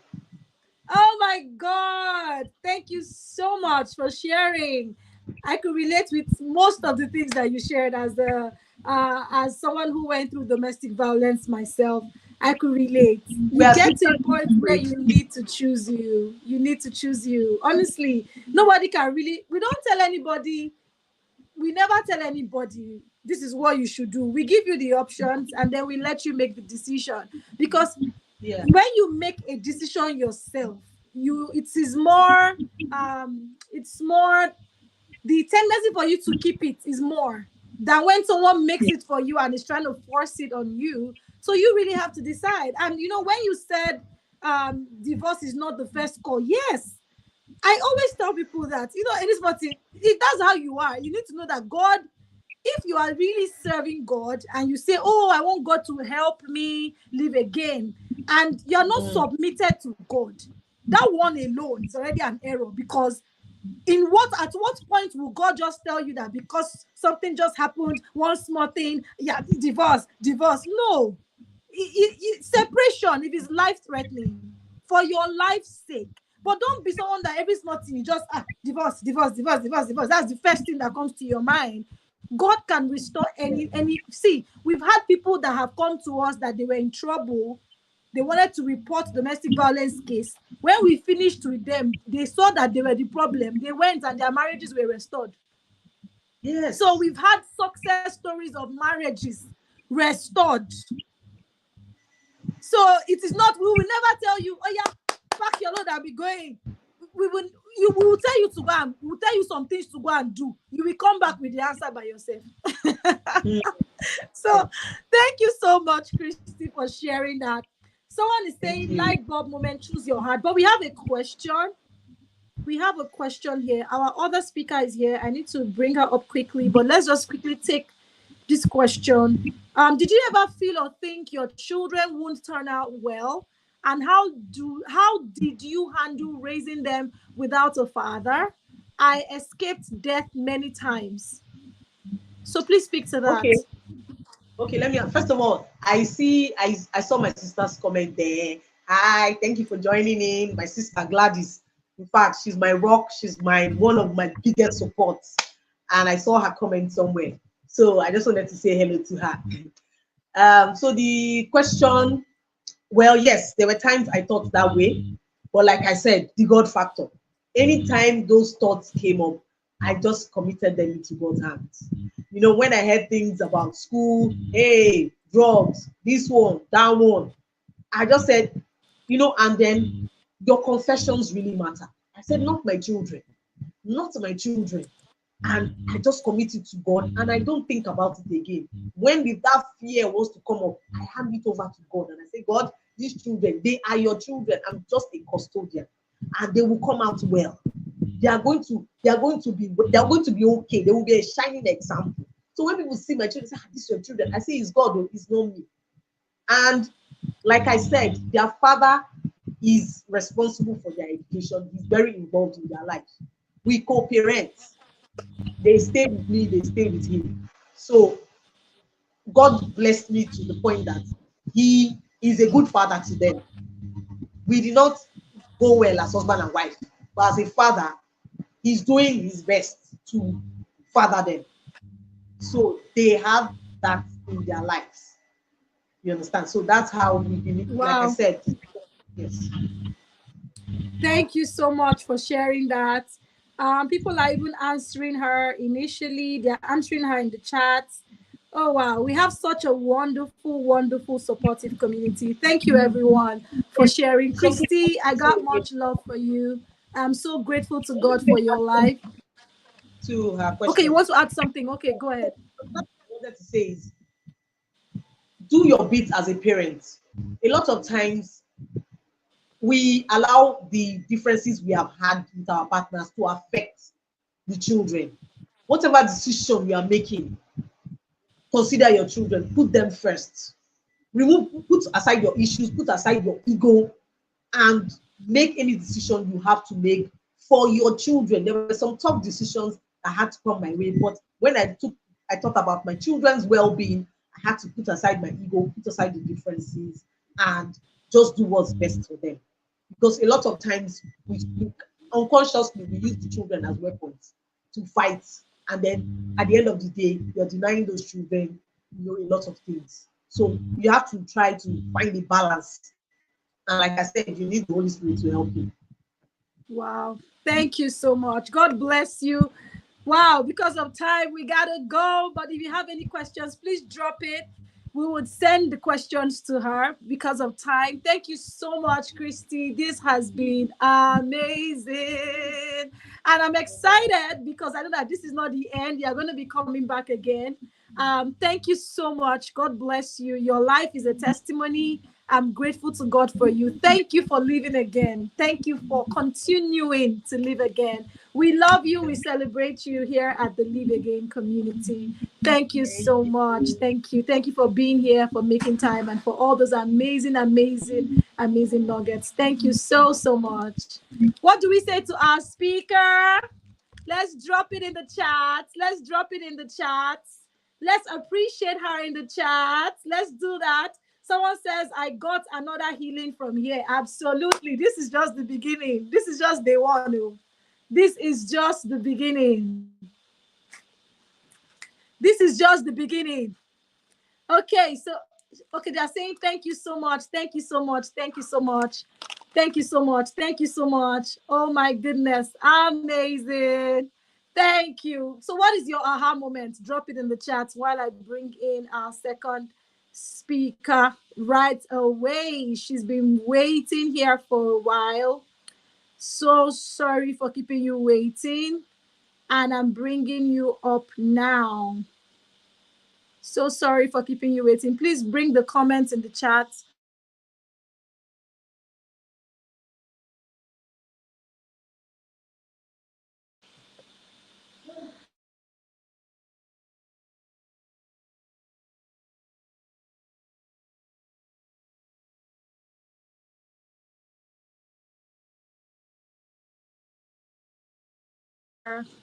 Alrighty, ladies, we are bringing in our second speaker for tonight and our final speaker for tonight, actually. Some of you were at the outreach and you remember the song that she sang. In fact, that song, my sister made me know that song. But after that outreach, I just find myself singing it because it's such a powerful song.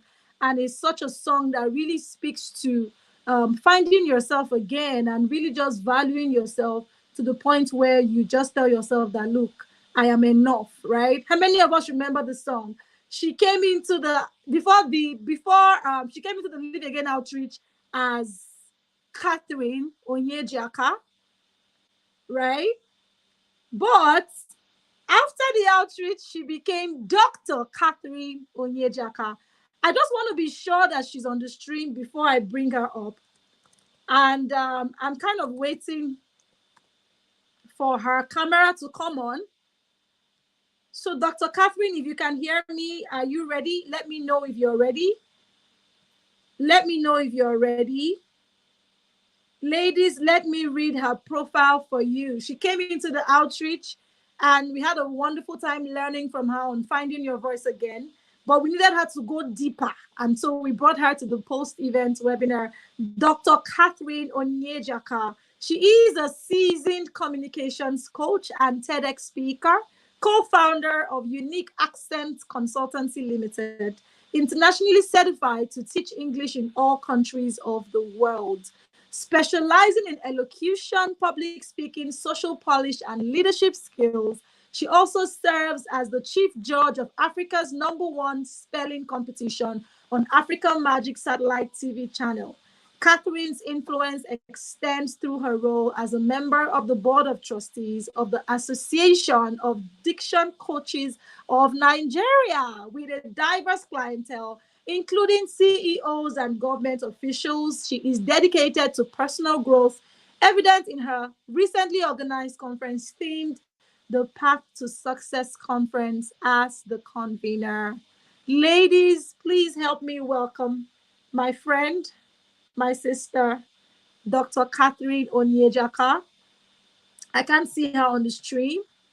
I can't see her on the stream. I'm trying to find her camera.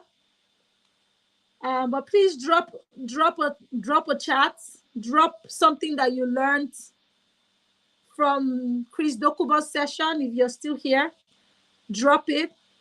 Someone says strike the balance. Thank you, Evelyn. Thank you, Evelyn. Okay, so what's that comment about? Set healthy boundaries, acceptance. God is number one. Don't be in a hurry to divorce. An amazing summary from you.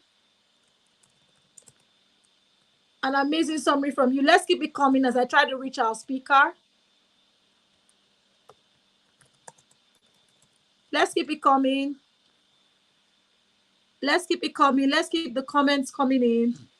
Dr. Catherine, I can't see your face, even though you're on the stream. Please let me know what the challenge is. But let's talk about our comments and what it is that we learned from Christy Dokubor. She shared a lot of nuggets. See, let me tell you something about learning. You assimilate better when you share. So if you're not sharing, somehow we can say you're not really learning. And not that you will share all the time, but every opportunity that you have to share, try as much as possible to share. Try as much as possible to share, because when you do that, retention levels increase. It's you retain more when you share. Anything you learn, let me give you a tip. Try to teach someone else. Just say, who is the person I can teach? Who can I share this with? Try to teach someone else. Once you're able to do that, you will learn. And once you're able to write, all of you that don't write, you come for programs, you just think that your brain is, computer. You are joking, because when you eat a bar or you eat one food, everything will fly away, and then you wonder, why is my life like this? Don't joke with opportunities to learn. You never know, because that is the light that you need to shine on your life. And before you know it, boom, there's breakthrough everywhere. Okay, so let me look at the chats. I see acceptance, adjustments, legal aid, community support, therapy, be empowered, set healthy boundaries. Yeah, someone says seek God. I am a lady and I can make my own money. This person was definitely at the outreach, because one of our speakers spoke to this, and I'm so excited that she'll be coming back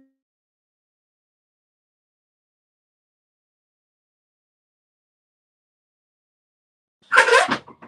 I'm so excited that she'll be coming back tomorrow. For those who had those money. In fact, tomorrow is money, money, money, money. We have a lot of sessions on money. I'm not able to bring Dr. Catherine back. I don't know what's going on. Dr. Catherine, are you having any challenges? Please let me know. We are excited and waiting for you to take your session. Okay, so tomorrow is really about money, money, money, money, money. There's a lot about money, because you heard Chris Dokubo. You need money to live again. You cannot, because there's some things that money, like, really. Some of you have stayed in abusive situations for years because there's no money, right? Because there's no money. Some of you have been there for years. Some of you have been there for years. Dr. Catherine, please put on your cameras. I can see you, but I can't see your face. Try to put on your camera or check your screen. Maybe your camera is on, like on, but on your screen, maybe the cam is not on. So just tap it so that it comes on, it shows like your face, and then I can bring you up. But if you can't come with your camera, maybe you can just come and teach like that. I don't know. So I've added you again, and your face is still not showing. Okay, so yeah, Christy says she's still here. Thank you, Christy. So if you have any questions for Christy, please, she's still here. If you have any questions for her regarding domestic violence, abuse, divorce, any of those things, she's still here. So you can just feel free to ask that question while we wait to bring her up. Can anybody see Dr. Catherine's face? So I'm seeing something like a write-up on the screen. I don't even know what it is. Please, something, something. Let me try to... I can't even see it clearly. I can't see the write-up. It's so thin. It's faint. But I'm not seeing your camera. I'm not seeing your camera on at all. Someone is saying, my life began when I left. Like, that thing hits me. You know, when sometimes abusers think you're gonna die without them. That's one thing. You know, when the lady said she's being financially and emotionally abused, one of the things that makes abusers abuse people financially is that they want to gain control of that person, and they want to strip the person of everything that can give them any sort of strength or anything that can make them have power. So they start to deprive you of money. It's all intentional to seize your voice. And that's why I'm excited about our next speaker. She'll be talking about finding your voice again, because you need to find your voice again. I always say that some people that think that they're quiet have actually been silenced. I've helped a number of people break shyness and deal with some of those timidity. And many times I teach people how to be confident. And I see that there is this, sometimes you learn a personality as a result of something you've gone through.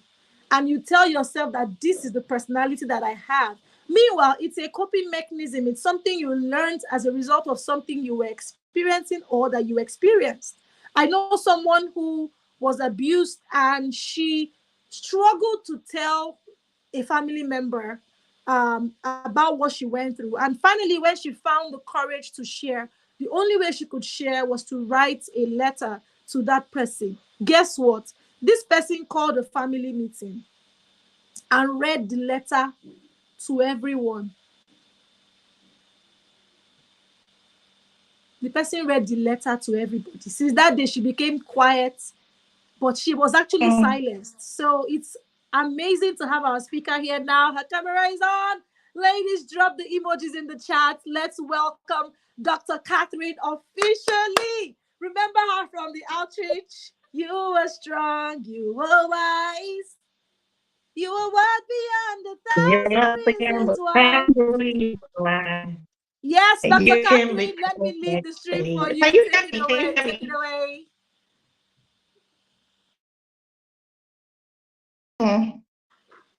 Oh wow, I thought I was removing myself and I removed. So sorry about that. Let me bring her up. Okay. Dr. Catherine, so sorry. I thought I was removing myself and I removed.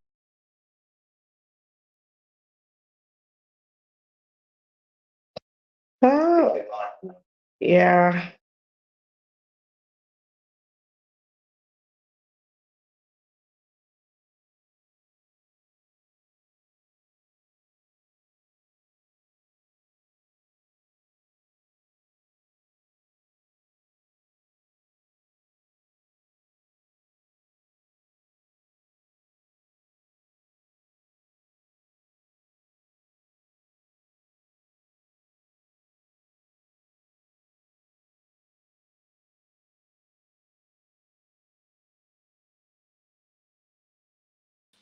Please, can we hear Dr. Catherine?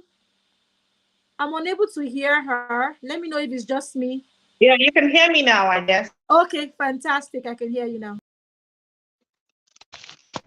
The devil is a liar. Can you hear me? Can anyone hear me? I'm using my mobile device and I can't see the chat. Missing comments. Can anyone hear me? Please let me know. Yes, we can hear you. Just go ahead. Go ahead. We can hear you. Yes. I just unmuted. Dr. Catherine, we can hear you. We can hear you. Can anyone hear me? Yes. Can you hear me? Can anyone hear me? Good. Gloria can hear me. Echo, echo, echo.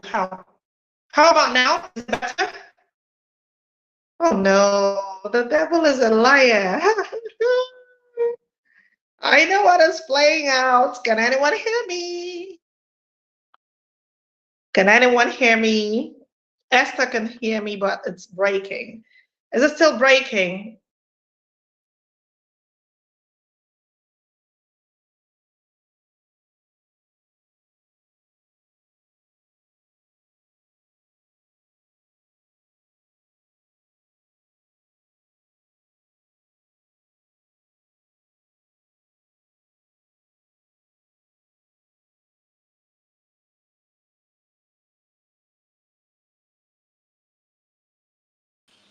Okay, we lost Dr. Catherine for a second.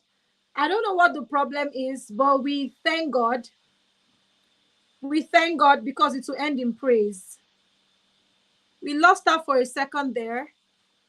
Okay, I can see she's back. Let me bring her up now. Dr. Catherine, take it away. It is well. God. The devil is a liar. We've already started and we're so the devil is a liar. We are going to start this and we are going to end it without any more interruptions. Thank you, Anifome, for this privilege. I don't take it for granted. All you have to do is call me and I will be there anytime. Because by empowering people, I know I am empowering myself well. But before I proceed, I want to know if we can hear me. To be sure we are good to go. Can everyone hear me? Is this still echoing? If you can hear me, give me an emoji. Give me an emoji so I know it's a recent one. If you can hear me, give me an emoji, please. I want to be sure. We're starting shortly. Please let me know if you can hear me. Oh, is it that no one can hear me?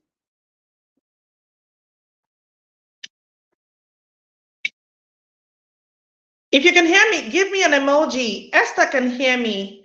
Any other person? Okay, Susan, okay. I can hear you. Okay, we're good. Oh, I just hope we don't have any more interruptions. We're good to go. We're good to go. Thank you, everyone. Welcome to today's session. I have been waiting and praying for this session. The devil tried to have his way, but he's a liar. He is a liar, right? I tried using my laptop. It wasn't going through, so I just decided to use my mobile device. So I wish I could see the comments as they come while using my mobile device. Let me see if I can do that. So I know when I can hear you. All right, so, okay, we're good to go. What happened to my video? Now, today we're talking about finding your voice and finding your voice again. I wanted to play a video, but because I'm using the device, I cannot play that video. That video tells almost everything I want to teach today. I don't know how many of us knows Celine Dion. We know Celine Dion, no need to ask. We all know Celine Dion. So let me just play the video. I'm playing it from my laptop, so you can still hear it from my phone. You can't see it, but I believe you can hear it. Please pay attention. Pay attention. I'm going to go back on stage, even if I have to crawl, even if I have to talk with my hands. I will. I am Celine Dion because today my voice will be heard for the first time. Not just because I have to or because I need to, it's because I want to. And I miss it. Did we hear that? I really wish I could share this, but no, I can't share. So I'm going to play it again for the sake of those that did not hear it. Please pay attention. Pay attention, please. Very important. Okay, so, and I can't swap my camera, but we're good. Please listen again. Listen again. Listen to what she is saying. You know, Celine Dion was down with an illness, I don't know, that had to do with her vocal cords. You understand? At some point, she could not shout, she could not sing. It was like her whole world crumbled before her very eyes. And then she grabbed an interview, and this is what she had to say. So let's listen again. Please listen again. I'm going to go back on stage, even if I have to crawl, even if I have to walk with my hands. I will. I am Celine Dion because today My voice will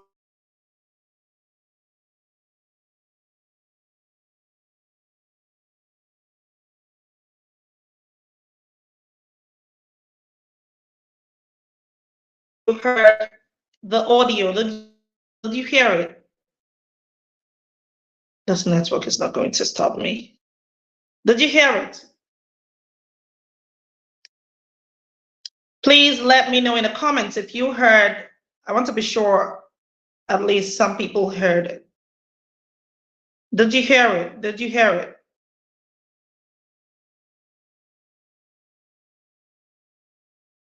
Okay, good, good, good. Thank you. So we're good to go. We heard what she said, that she's going to go back to the stage, even if she has to sing with her hands or talk with her hands, that she's ready to find her voice again for the first time. We all know the legendary Celine Dion. She's one of the most famous people in the world, right? She lost her voice. She lost her everything, almost everything, because to her, I would say music is almost everything to her. She lost it. And this is someone who is ready to live again. Now, that brings me to the question. The first step to living again, or let us know, this was going to bring about the question. What is the first step to live again? It is finding your voice and seeking the face of God. Now, I want to say this. We are all here to live again, right? If you know you're not ready to find your voice and you're not ready to see the face of God, then you have no business here. I don't know. That's the basic truth. If you're not ready to find your voice again, and you're not ready to seek the face of God, you don't have any business here. What is the first step to solving a problem? It is, or the first solution to a problem. The solution to a problem is identifying the problem, right? So we have identified that there is a problem.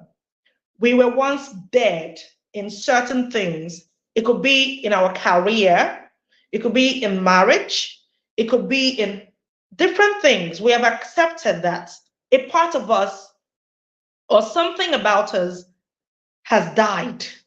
You need to accept it, because it is only when that thing dies that we can live again. You can say you want to live again.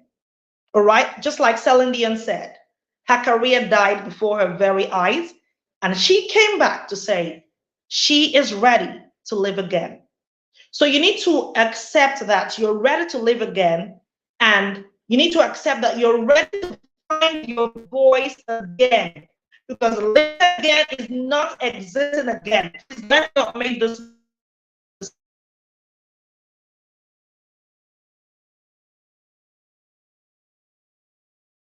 So I'm going to wait and repeat this. Okay, good. Living again is not existing again. No, no, no, no, no, no, no. Living again is finding your voice again. So not saying you should go back to the old life you were living before. That would be a wasted second life, right? If you go back to, so living again means you're ready to come out of the shackles. You're ready to impact. You're ready to speak. You're ready to find your voice. You're ready to see the face of God. That's what living again is all about. So today, like I already said, we're talking about finding your voice again. And remember the God factor. I heard the previous speaker, while she was speaking, she kept on talking about the God factor. I said, yeah, everybody knows this. Everybody knows this, that the God factor can never be overrated and it can never be underestimated. So that is it, the God factor. Now, how do you find your voice again? We need to start by identifying what the voice is. What is your voice? What is your voice? Remember, if you were at the event, we defined what a voice is. We were able to establish, oh, thank you, thank you. I want to be sure we're following. No, ma'am, no to what?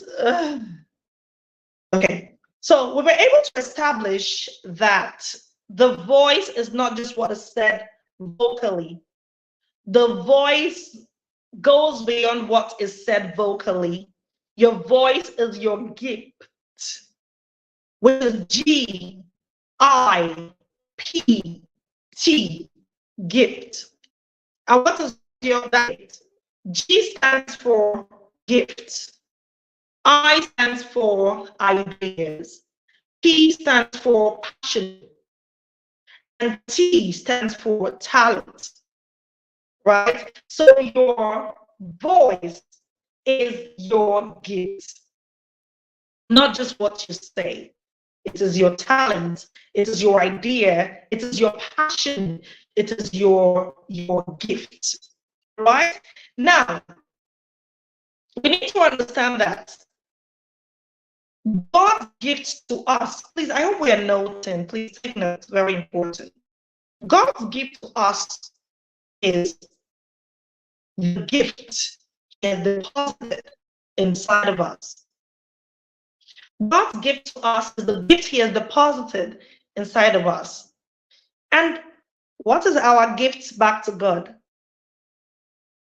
Our gift back to God is what we do with the gift He has given us. So God's gift to you is the gift He has deposited inside of you, and your gift back to God is what you do with your gift. Remember the parable of the talents, right? When God distributed gifts and talents. The parable of the talents. So that is it. God has brought us into this world for a purpose. And when you don't do it, it is a disservice to humanity. It is a sin. If God has sent you on an assignment, you think we are just here existing. No. Everybody has a purpose. We might think it's a cliche. It is not a cliche. You have a purpose. You think God will just, out of all the how many sperms, God will choose, okay, let it be this particular one that would fertilize out of all the 1 billion sperms that are being ejaculated by. Out of all the 1 billion, you were chosen to be fertilized. And then you think you don't have a purpose? No, you have a purpose here on earth. All right?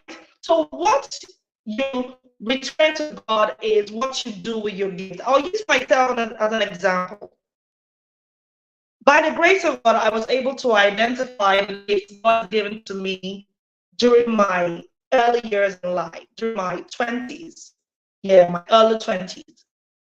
I was able to identify that I have the gift of speaking, right? So I kept on making money by speaking. Do you understand? I was using they say monetize your talent, right? Then we didn't even have that kind of phrase, monetize. We didn't really have the social media was there, but it was just used for fun. We weren't really monetizing it at the time. This was sometime in, say, 2010 or thereabout. We're just using the social media to, just to while away the time. And I was using my voice to make money, to speak. And one day I asked myself, you're doing this, you're making money with this voice. So why don't you use this voice to serve God?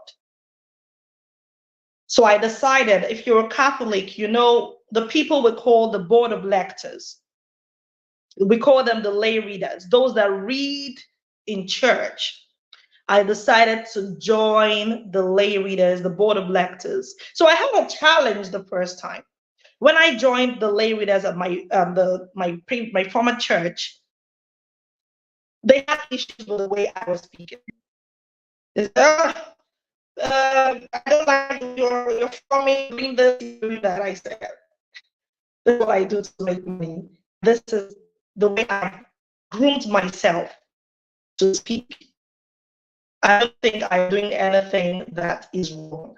So they came up with a bad blood and energy. And guess what? I left. I left. After some years, about 5 years, 6 years, I sat down with myself and did meeting with myself, asking myself some questions. Did I join the board of directors because of those people? Are human beings enough to make you drift away from your call in this world?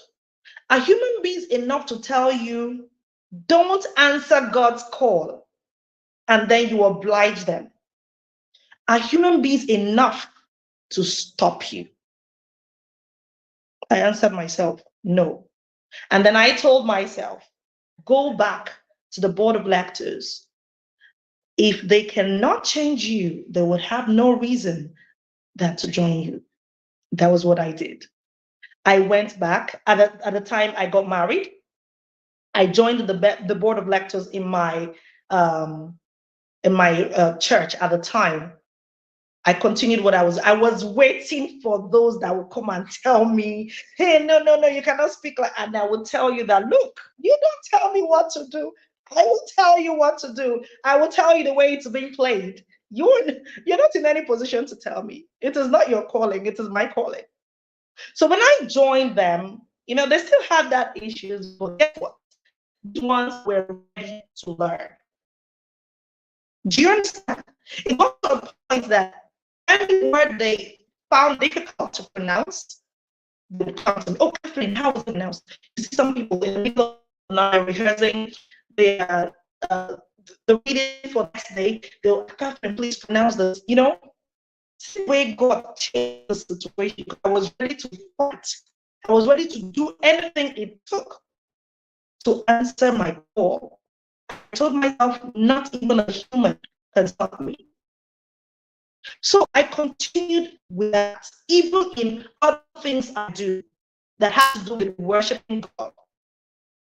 I'm not the one that would say, oh, because of the way these people behave, because of the way they behave, they are like, I would leave. I would leave. No. I told myself, whatever change you seek, be that change. There was a time I was heading a society in church. I was a president. And at some point, uneasy lies the head, right? At some point, I was fed up. People would backstab us, people would come talk badly against you. They would do this, they would do that. At some point, I got it up to here. I said, no, I want to resign. I want to resign. And then the voice came again. Did they put you there? God put you there. You're doing this because of God, not because of man. And this is what I want to tell anyone today. Whatever you are doing for the sake of God, don't let any man born of a human or of a woman stop you from doing it. I didn't even know where this energy is coming from, but I think it's the Holy Spirit, because I was really tired. That is it. Whatever it is you're doing for the sake of God, don't let any man, human, stop you from doing it. Do it like your life depends. Do you understand? Do it like it. Take authority, because it is God who called you to do it. And then another 3 years ago, I discovered another talent. Was it 3 or 4 years ago? I discovered another talent God deposited in me, which is the gift of writing. I could write. When I write, how I knew it? It's social media. When I comment all of this, some of the bloggers, because I don't really do the commenting every time, but when I comment, I want to comment strategically.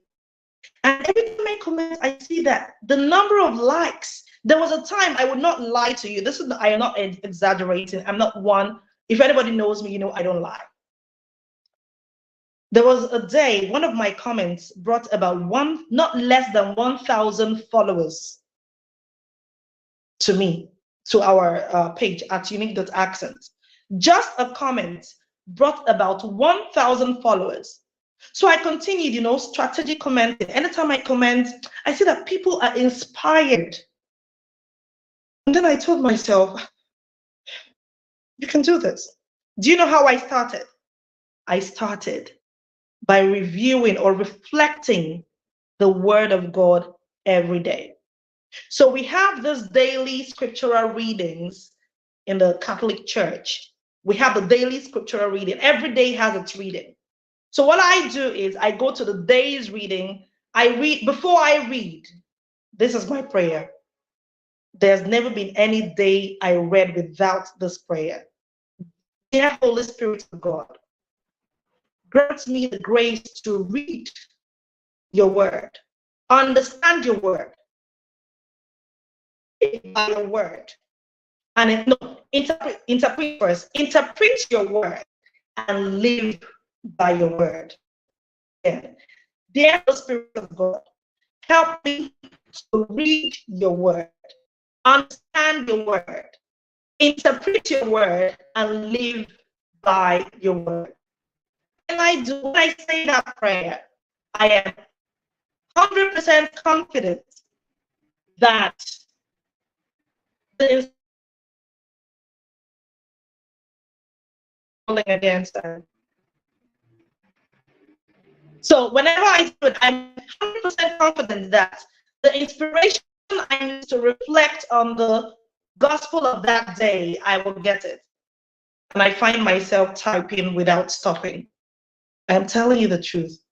If there is any, let me not say human or not human spirit, or I don't know, there's anything I can boast of in life, is the backing of the Holy Spirit. The way the Holy Spirit backs me up. I was watching the replay of my Live Again speech. I was watching it. Do you know what I told my husband? This was not me. It was a disclaimer. I said, this you are saying was not me. I did not say all of these things. I did not sing. Yes, I plan to sing the song. Right? I plan to sing the song, but all of those things, I did not say them. It was the Holy Spirit, because I called on him before I stepped my feet in that venue. Before I got on stage, I don't know, this people was nice. What a disturbing. So sorry for the background noise.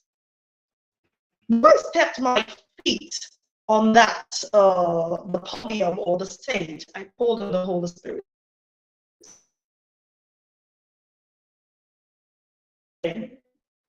Identify that gift you have, because your gift is your voice. You watched my TEDx speech. Just type on YouTube.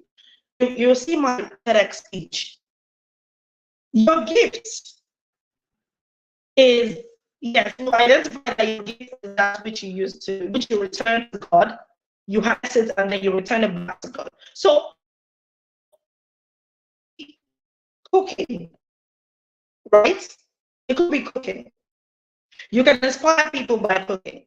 It could be sewing, fashion designing. That could be your voice. I am telling you now that voice is beyond what you say vocally. Your voice could be fashion designing. Your voice could be makeup artistry.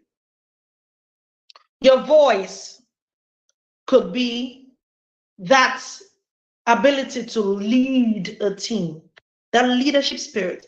Have you not seen very good and effective leaders that barely talk? That could be your talent. Your voice is that thing you are good at. That gift God has given you, that idea God has given you, that passion you have. and that talent you have. That is your voice. So we move on to, okay, I've talked about not leaving as a disservice to humanity. Find your voice serves as a channel for others to find their voices and positively impact the society. Yes. Finding your voice serves as a channel for others to find your voice. I hope you can still hear me, please. Indicate if you can still hear me. Thank you. Indicate if you can still hear me. Thank you. Okay, your voice is good. Please help me navigate. Take questions later. Indicate if you can still hear me. Thank you. So your voice, okay, your voice will be heard. Oh, thank God, I can see the comments now. Thank you very much. All right.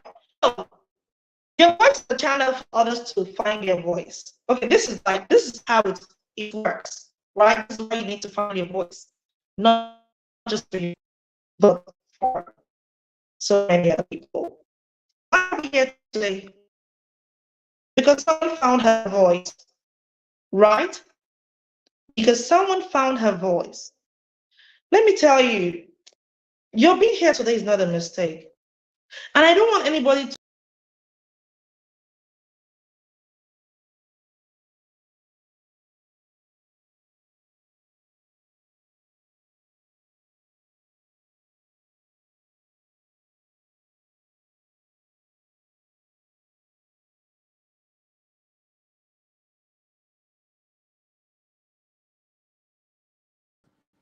Hi, everyone. I'm not sure what happened to Dr. Catherine. I'm not sure what happened to her, but I know she'll be coming back up right now. Network has been very, very interesting. I've had people complain about network in the chats. So while she comes back, let me just, okay, I can see that she's coming back now. Let me bring her up. Okay. Okay, can you hear me? Can you hear me? Please indicate that you can hear me. Thank you. Yes, we can hear you. Let We me know can if you hear you. can Just hear go me. ahead. We can hear Please. you. All these belated comments. Can anyone hear me? Any comment? If you can hear me, just let me know so I can Yes, we can proceed. hear you. Yes, we can hear you. Can you see me? Okay, Susan We said can yes, hear I you. can, but I don't know at what point she sends this. Give me an emoji if you can hear me. An emoji, We can please. hear you. Yes. Okay, I believe so. I believe everyone can hear me. I was saying, your being here today is not by mistake. So don't say, oh, you were here. You could have gotten this kind of motivational speech. You could have gotten it from anywhere else, you know? No, it's not a mistake. Some people that have missed this for one reason or the other may not have the opportunity to get something like this. I'm not just talking about my own session. I'm talking about the sessions we'll have before now and even after now. And may not have the opportunity to get something like this again. So don't think, oh, it's something you can get everywhere. No. Do you understand? So what I'm trying to say is, you finding you, okay, this is it. And Informer voice, right? Let's go at the chain now. And Informer found her voice and she's using it to inspire about 2,000 other women. Okay, let's add the people online. Let's say about 5,000 other women, right? I found my voice, right? And I'm using it to inspire like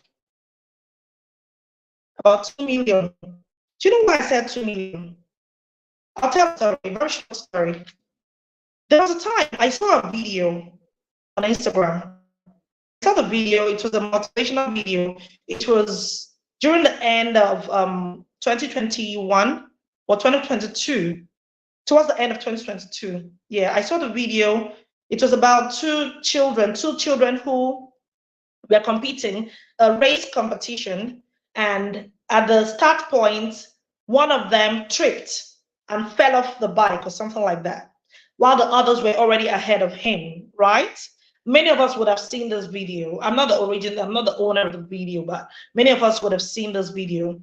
While others left him, this boy picked up his bike, picked himself back up, and continued. And guess what? This same boy who fell and wasted about few minutes, while others were a few minutes ahead of him, this same boy won the competition. So I used that. I tapped into that. It was the end of the year. I decided to just repost. You know that those videos, some of those videos you just see and you're like, okay, let me just repost. Let me just share the video. So I downloaded the video and then just share. This might help anybody that did. Okay. And then I gave a very fantastic caption. I didn't intend using my phone. My battery is running out. So just a minute. Let me use my laptop to charge it.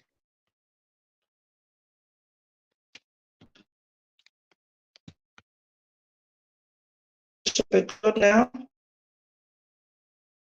We're not good. Just a minute. It doesn't come up. I'll just have to change position. I have to charge well. Okay. So let's just start it.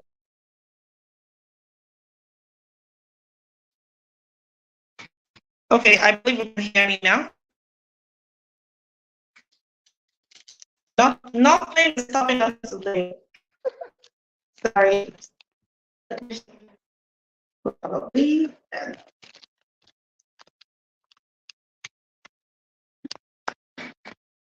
Okay, I guess we should be good.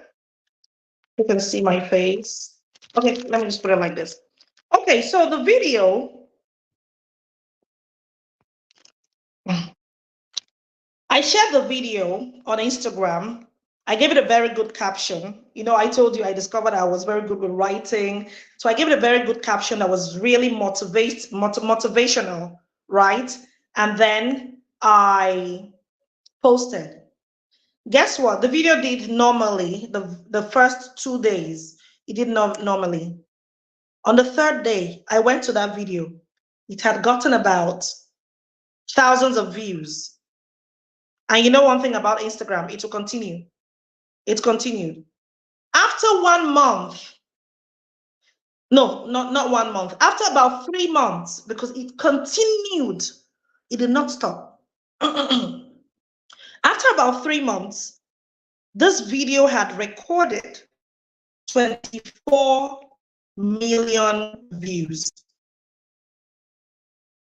24 million views. What was the question I gave? I said, you is the end of the year, you achieved those goals you planned to achieve from in January this year. But let me tell you something, it's not about the fastest, it's you can still go back to those plans you had and you can see it before the end of this year. That's what I told them. That you can still achieve those things you felt, oh, it's already the end of the year, no need. You can still achieve it before the end of this year. That was in November, I think, mid-November. I posted that video. So I gave them an assignment. I said, go back and finish up that.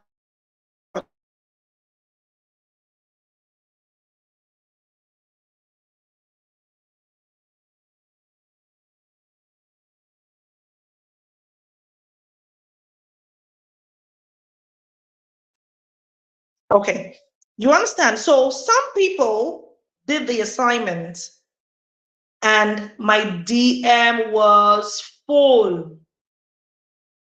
It was like, this video is not even my video. It's a video of some children in diaspora. It's had nothing to do with me. But the caption, my voice at that time were my words, my typed words, and the video backing it up, or my words backing up the video, as the case may be. You understand? So I was able to use that to inspire millions of individuals. You watching me today, do you know how many people's breakthrough will not be achieved if you don't speak out?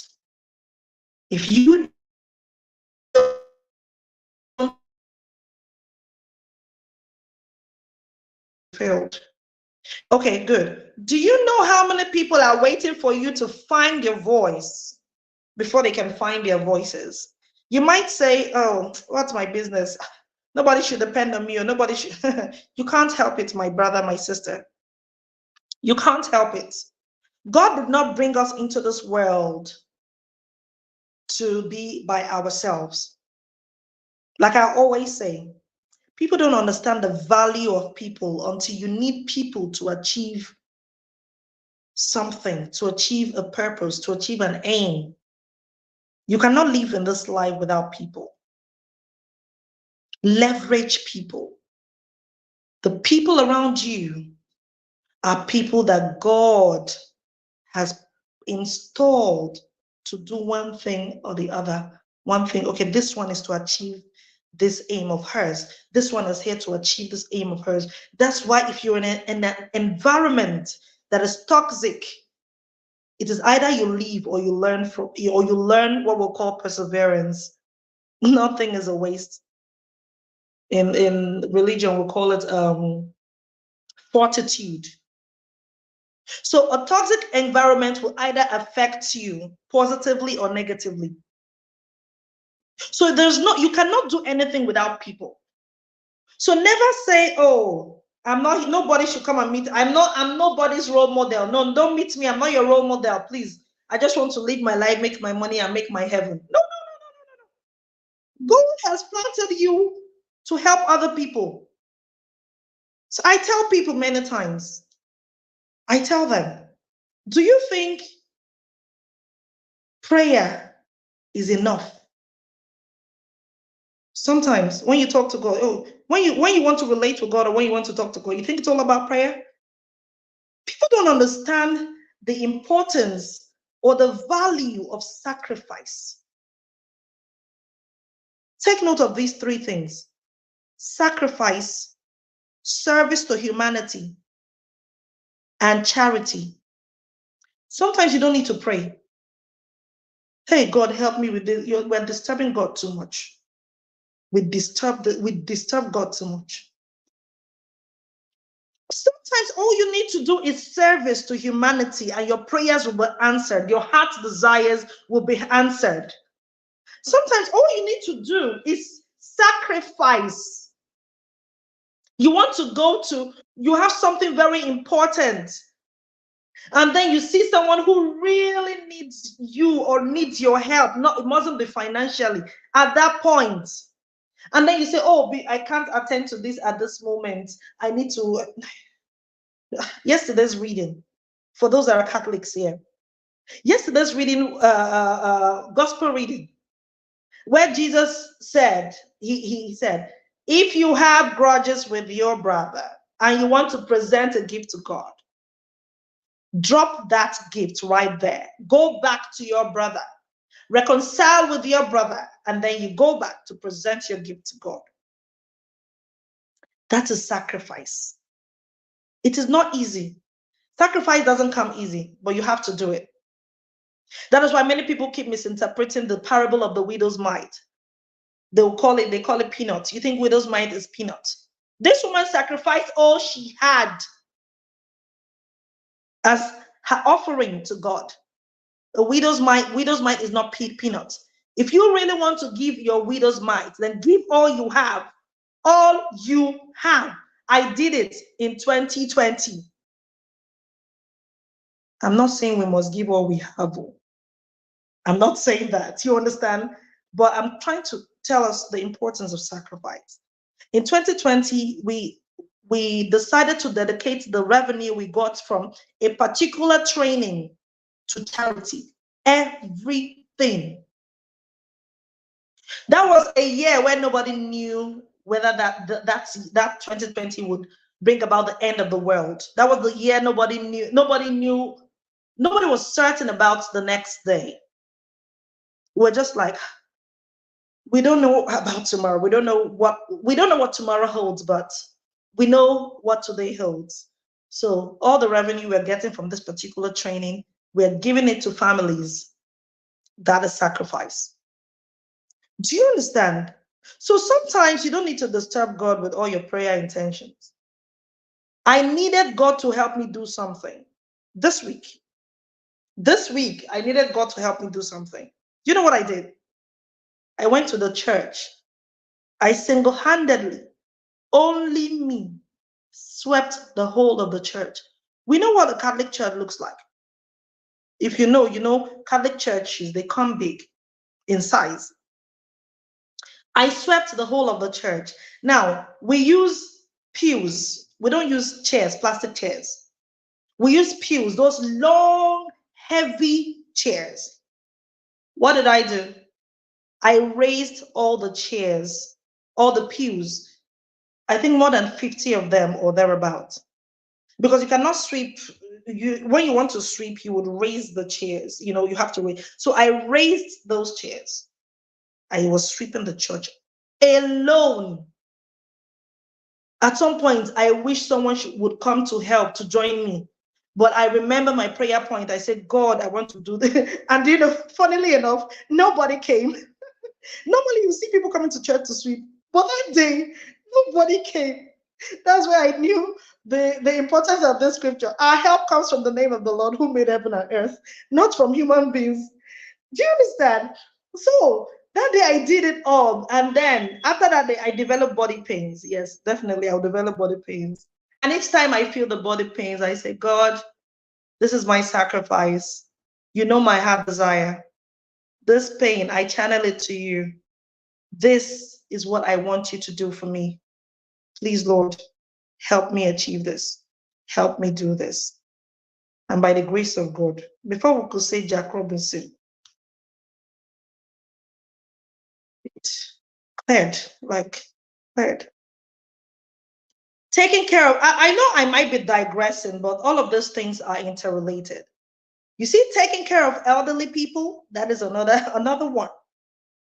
Another one, taking care of the aged. Another way to melt God's heart. People pray too much. That is our problem. Do these things. Worship God in truth and in spirit, and see how he will come through for you. So that is it. Your voice. So this is for those that might be saying, oh, please, I'm not here to motivate anybody. I just want to be by myself. I want to worship my God. I want to be on my own. No, you cannot be on your own. I'm sorry. I'm sorry to shock you. You cannot be on your own. Many people are dependent on you to find their redemption, not spiritual redemption, to find their breakthrough. Sometimes redemption, even spiritual redemption, you could be that channel they need.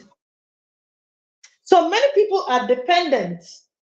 Many people are dependent on you to find their path to salvation. Many people are dependent on you to break through. So what I'm trying to let us know here is, and I'm going to round off with this, what you have learned here. Let it be a seed in your heart that you're going to plant, water, nourish, let it blossom, let it sprout, and then let it attract. Oh no.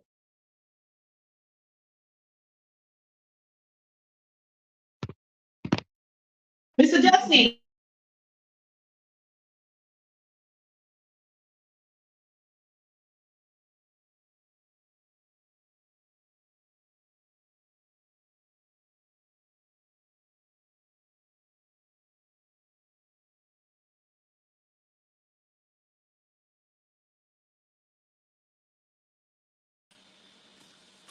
Hi, everyone.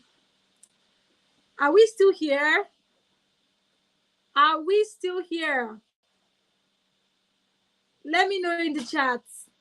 There is a question I saw that I'm trying to look for. Someone is saying, how did you navigate at the point you were being backstabbed in the church where God called you to serve? That question is for our speaker.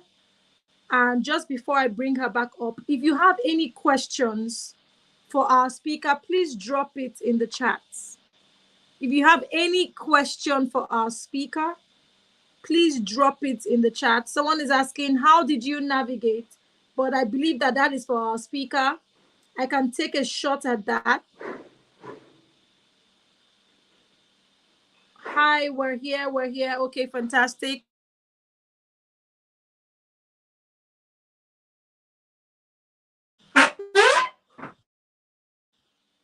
Okay, so if you have any questions, I'll wait for our speaker to take the question on backstabbing.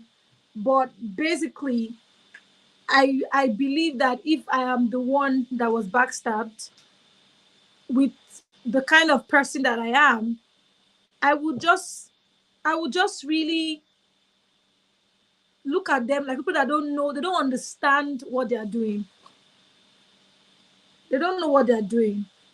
When you backstab someone in church and you talk down on people, you make them feel less of themselves, you laugh at them, it's a sign of lack of identity, low self-esteem, a lack of purpose, and it is a bigger problem. It's a sign of many problems.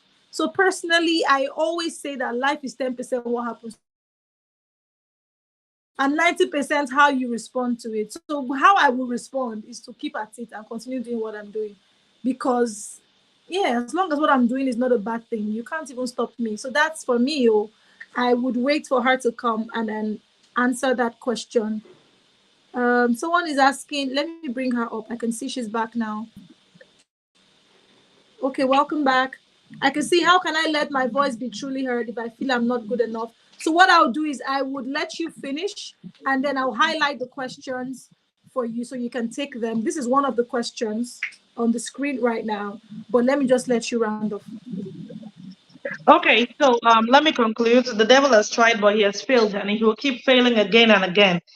Okay, so look at me, I didn't even come with fun. All right, so let me proceed. What I'm trying to say is that everything we have learned here today,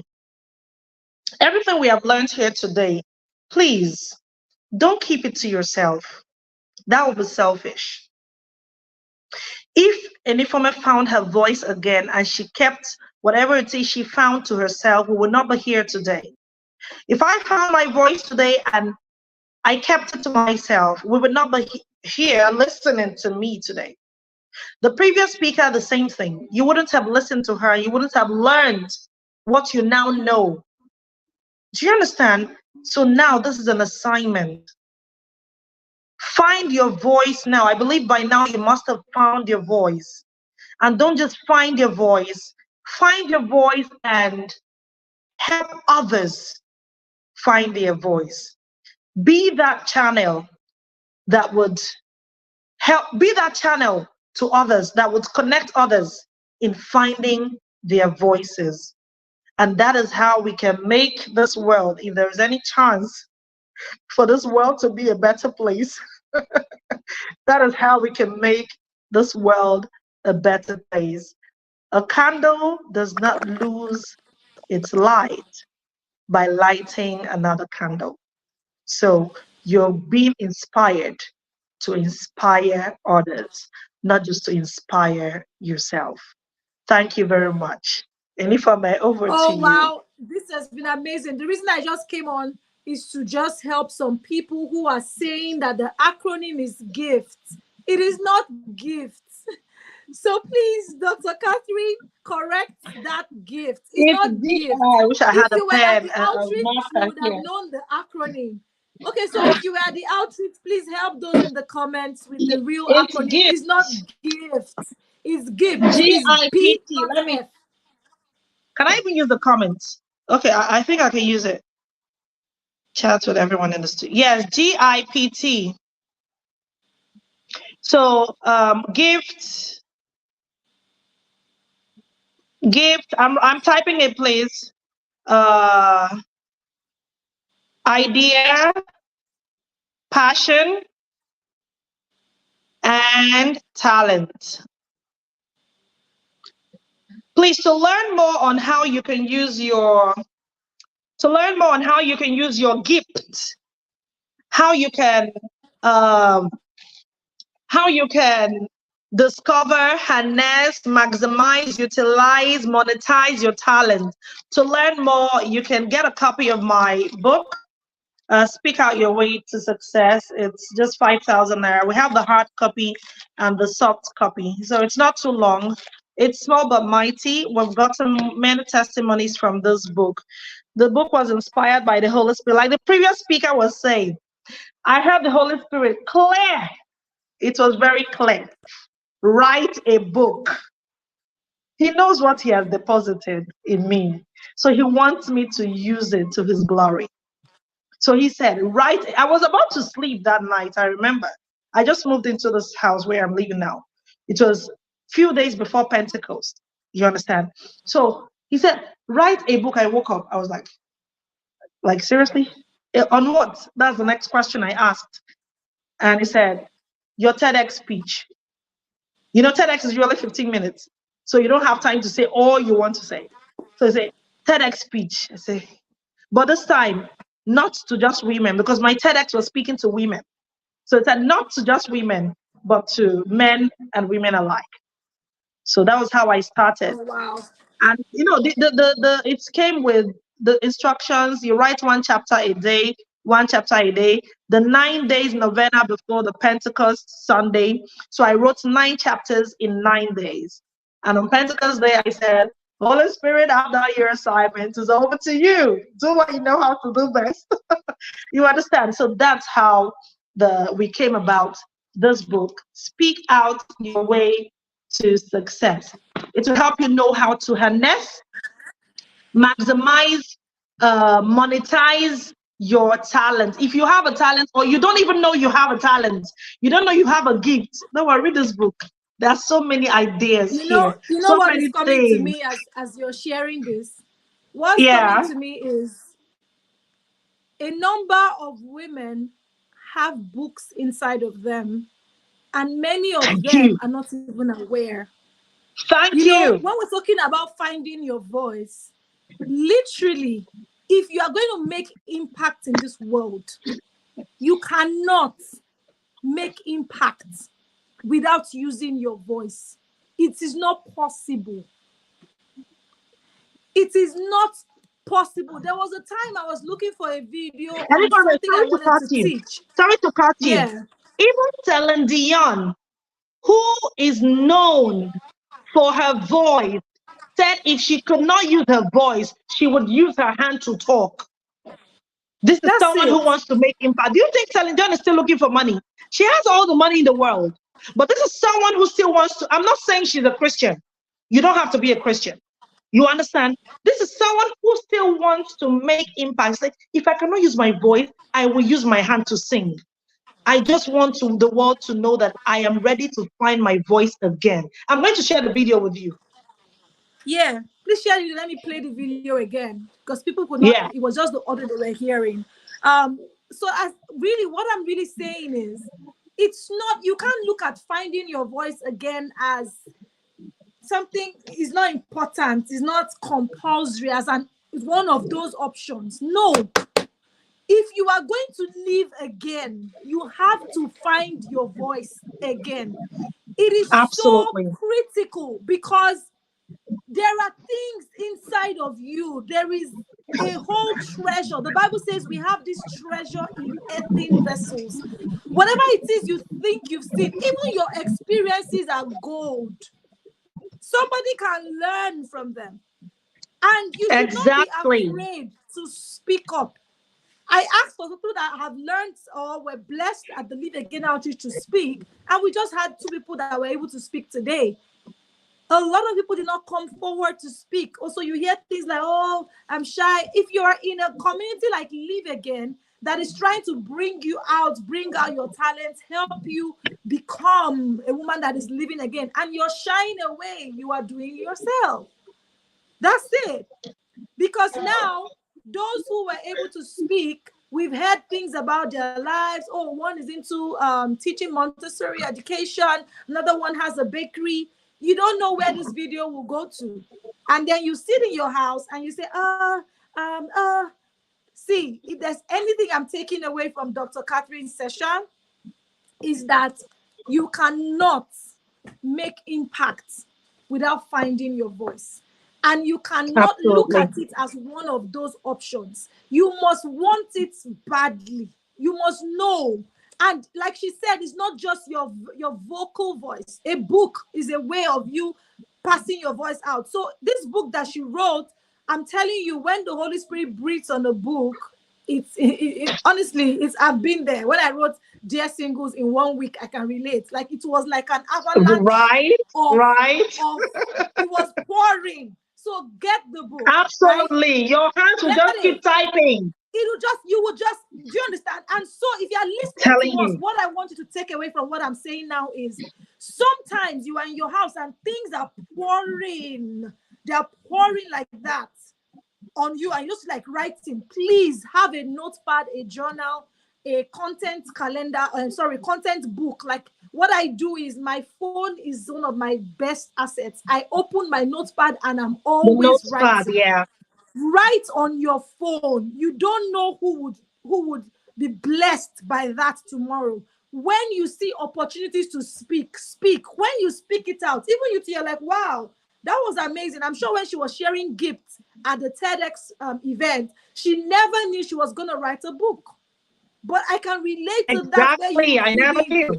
yeah, you'll be called to speak and you'll be like, oh, this thing should be a book. Oh, yes, because even you'll be amazed by some of the things that you're saying. And many times the Holy Spirit can highlight it to you and say, okay, this is a book, or even this is a course. I won't be surprised if there is a course around gifts. So what I'm trying to say is it is endless.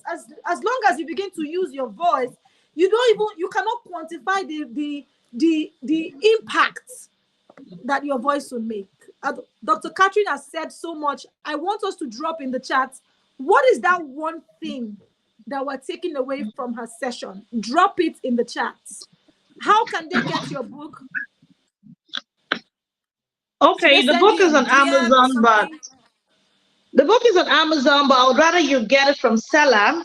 I'd rather you get it from seller. If you need a soft copy, or you can reach out to me directly through Ms. Anifome.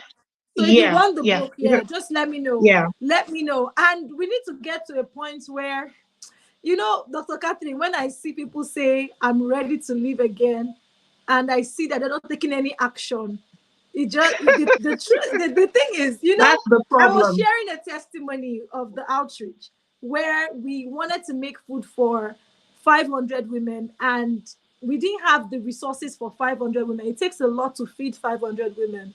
So we were now thinking, oh, should we make it 300? But I said, no, it can't be 300 because I'm expecting 500 plus women.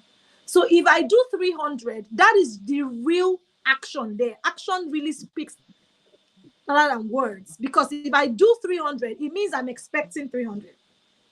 That's it. So do you know what I did? Yeah. We did food for 600 women. And it will get finished, and you still have more.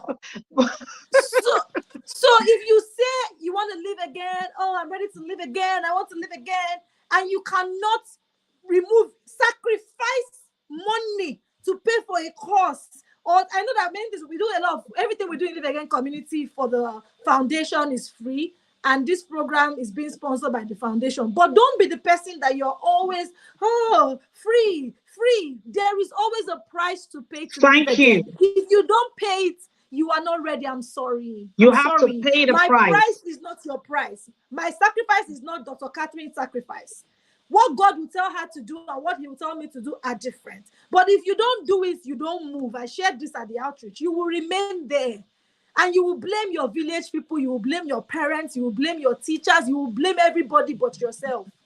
So I I'm want to telling just you. add that, right? Whenever there is a need, don't look at, oh God, they've come. Oh, don't do that to yourself. Otherwise, you would not live again, right? I don't want to overemphasize this, but I would, if you're interested in the book, just send me a DM and I would send it across to her and she would let you know how you can get it. Someone is saying the answer to your prayer could lie in your sacrifice, service, and to humanity and And charity. Yes, charity.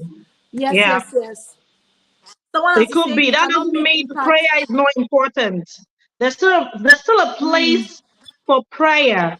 You understand? But sometimes you do these things, you back it up with prayer, or you use prayer to back these things up. You understand? Check the Bible. Most of they offered sacrifice. Even Noah, after the rain, the downpour, the flood, he offered sacrifice. Abraham offered sacrifice. Hannah offered sacrifice. These people, they sacrifice one thing or the other. You understand? So God doesn't joke with sacrifice. God doesn't joke with it. Yeah. Okay, so let's take that question about the lady who said, "What did you do when you were backstabbed?" If you have time, please let's take it. So I'm looking for her question. She asked the question. Okay, yeah. So I'll just highlight the questions and then you can take it away. Okay. The question is, what do I do when I am How did you backstabbed? navigate? How did you navigate at the point you were being backstabbed in the church where God called you to serve? How did you navigate that? How did you come out of that, or how did you Okay, I go focused on through my that? purpose. I focused on my purpose. I don't think there's too much to talk about. I focused on my purpose. My purpose is to serve God, and I don't know any man who serves God and had an easy ride doing it. You understand? So I drew my strength from Jesus Christ, from Hannah, from Abraham, from different people. David. David was after God's heart, but when God hammered him with when he slept with Bathsheba, you understand? You get so these people have had their trying times and they still focused on God and they thrived. So I knew that so even if it doesn't come, if I don't get those backstabbing, those people that did all of those things to me, I would have been suspicious about, is this really, did God really call me to do this? I would have had some kind of suspicions because sometimes the test of knowing that God really called you to do that thing is when you see those challenges coming, is having those challenges coming and having the ability to overcome the challenge. Even in marriage, every way in everything you do, when you're doing things and you know 3 months, 4 months, everything is going on well, 5 months, nothing, 6 months, 1 year, nothing, no issues, suspect. When it happens, just wait for it. And what we should pray for is for God to grant us the grace to overcome temptation. The grace. You see, the Absolutely. Lord's Prayer. Absolutely. Sometimes the Lord's Prayer is Yeah. everything you need. It has everything. It talks about provision. It talks about protection. It talks about you having the grace to overcome temptation. Everything. So I don't lose focus when I am backstabbed. Sometimes I even expect it because I have issues. I have trust issues. You need to be very close to me before you will earn my trust. So I just see anybody that like, okay, I make my, I don't know how to put it, but I just tell myself, okay, know that this person can do this at this time or at any time. When this person does this, what do you do? That's some of my friends that tell me I have a very hard mind, but they don't know that the years of darkness and some of those things have built have built the person I am today. So I have what we call, sometimes I could have this shock absorber. Like, okay, you do this to me and you expect me. I'm not crying. I know that it can happen. So if you're spiritually Yeah. inclined, you would expect some of these things You and you have would thick even know skin. how to handle them before they Yeah. come. That is the spirit of Yeah. discernment. And above all, in everything, ask for the Holy Spirit's direction in everything Mm. you do. Don't go by yourself. Don't act based on emotions. Sometimes I'm the type who doesn't like to go to priest or pastor, tell me this, tell me that, tell me my future, tell me I have issues. But for the first time recently I did it. I had to go to my reverend and said, I have an issue. Do you know why I did it? I did not, I was waiting to hear from God. I was so much in a hurry to hear from God. And I told myself, look, with this anger, this pain, you cannot hear from God. You cannot, because you will be acting based on emotions, thinking that God is speaking to you, not knowing that it is your emotions speaking to you. So I just had to go to a priest Oh so that I would wow. narrate the scenario to someone with a clear head to give me Mm. what I needed. So just ask for the direction of the Holy Spirit, or if you have a spiritual director, you meet the person, share whatever it is with the person, and if the person is inclined, spiritually inclined, I believe they would not lead you astray. So that is it. Oh wow. Thank you so much for sharing. Can everyone hear me? Thank you so much for sharing. You I see, can at hear the end of you. the day, we cannot overemphasize the place of God on your live again journey. And tomorrow, when I'm having my session, I'll be sharing on sustaining your live again journey. And I'm going to talk a lot about in building intimacy with God, because you can't live again. It's not possible. It's not, right? And I don't want to dwell on Yeah, it today because I'm going to talk about it tomorrow, right? But the place of God, oh my goodness, it cannot be overemphasized. And when you were speaking he's and talking everything. about people backstabbing you, the truth is this: the way God uses people, the devil also uses people. At the end of the day, right, you have to know who is speaking at every given point in time. Is this the devil or is this God? Because when Peter told Thank Jesus you. something around not going to die or something like that, he didn't start, you know, caressing Peter and, making Peter feel good and say, "Oh, Peter, I see you love me so much. Oh, that's why you don't want me Aha. to go to the cross." He didn't And he do said, that. "Get behind me, He Satan." said, "Get behind me, Satan." He didn't say, "Get behind me, Peter." That Peter, means it thank was you. It was the Satan that was speaking through Peter. So the way the Bible says death and life are in the power of the tongue, at every given time, anytime you are opening your mouth to speak, you're either speaking death or life. And it's either God is using you or devil is using you, whether you know it or not, Thank you. whether you are aware or not. The devil can use your mouth against you. He can use your mouth against someone, and he can use somebody's mouth against you, and he can use that person's mouth against themselves. So you just need to be aware and discerning, like she said, who is speaking, who is really doing this thing. Because at the end of the day, the goal is the same. The thief comes to steal, kill, and destroy. If she And listened to destroy. those backstabbers, she would stop doing her reading. And guess who is excited? It's the devil. Because when she Thank reads, you. people get blessed. So he doesn't want her to do it.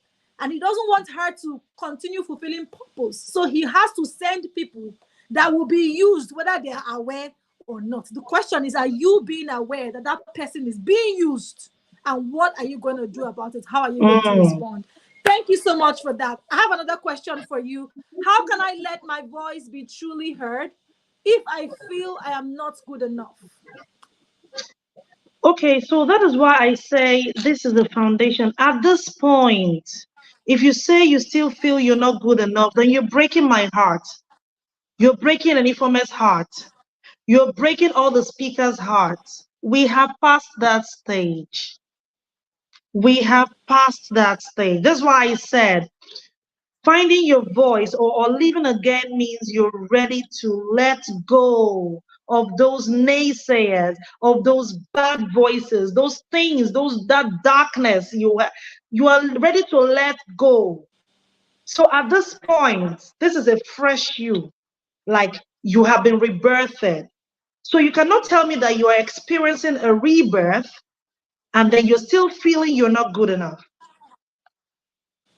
So you still need to let go first. Let go. Kill that thing that is telling you you're not good enough. Kill it. Kill whatever it is. I watched a video on Instagram today. This lady that has a one arm. That lady that has one, I think, what's her name? I've forgotten her name. Her tooth, one of her tooth recently fell off. You understand? And she did a very, she could be funny sometimes, but today she made an inspirational post. She said, look, she doesn't have a one arm. And now one tooth in front is off. But she still feels, she still knows her worth and her value. Mm. She still knows Mm. who she is. Do you know how many people that statement alone have helped? Would liberate. Yeah. You. Yeah. You understand? Look at You are somebody good enough. who You are. you are good enough. You don't need somebody to tell you. You need to tell yourself. Just They have that's so it. they have planted a seed in your head that made you think you're not good enough. If I tell you my growing up, just go and watch my TEDx speech. Catherine Onyejiaka on YouTube. Watch my TEDx speech. I used to be in the midst of friends. You know that when you have your caucus of friends and you're that type, that one that they will always send on an errand. I used to be that person. That person that my friends can just come and slap. I don't know whether to even call them my friends. They can just come and slap at any time. There's one day, a certain day, one of them slapped me. I could not say anything. I could not even tell my mom because I know my mom would give me another one. You understand? So I grew up with the highest level of inferiority complex. At some point, I was always, because I wasn't really confident in myself or of myself, anything I hold falls. Anything I hold falls. I'm not confident to even hold something. So my siblings give me a name in Igbo, Omenala. Every time you are falling things. And guess what? It resounded in my head. I'm always falling things. And the moment I remember, another thing will drop. So I grew up seeing myself as someone who cannot hold anything, who's always falling things, always absent minded, always disorganized. That was what they took. You know, back in the days, we didn't know these things about um, emotional intelligence and, people can just say anything. So my siblings, they called me names, not because they hated me, but because they just wanted to make fun of me at that time or fun of the situation. But it did something to me psychologically. Do you understand? It did something to me, but I was able to break that.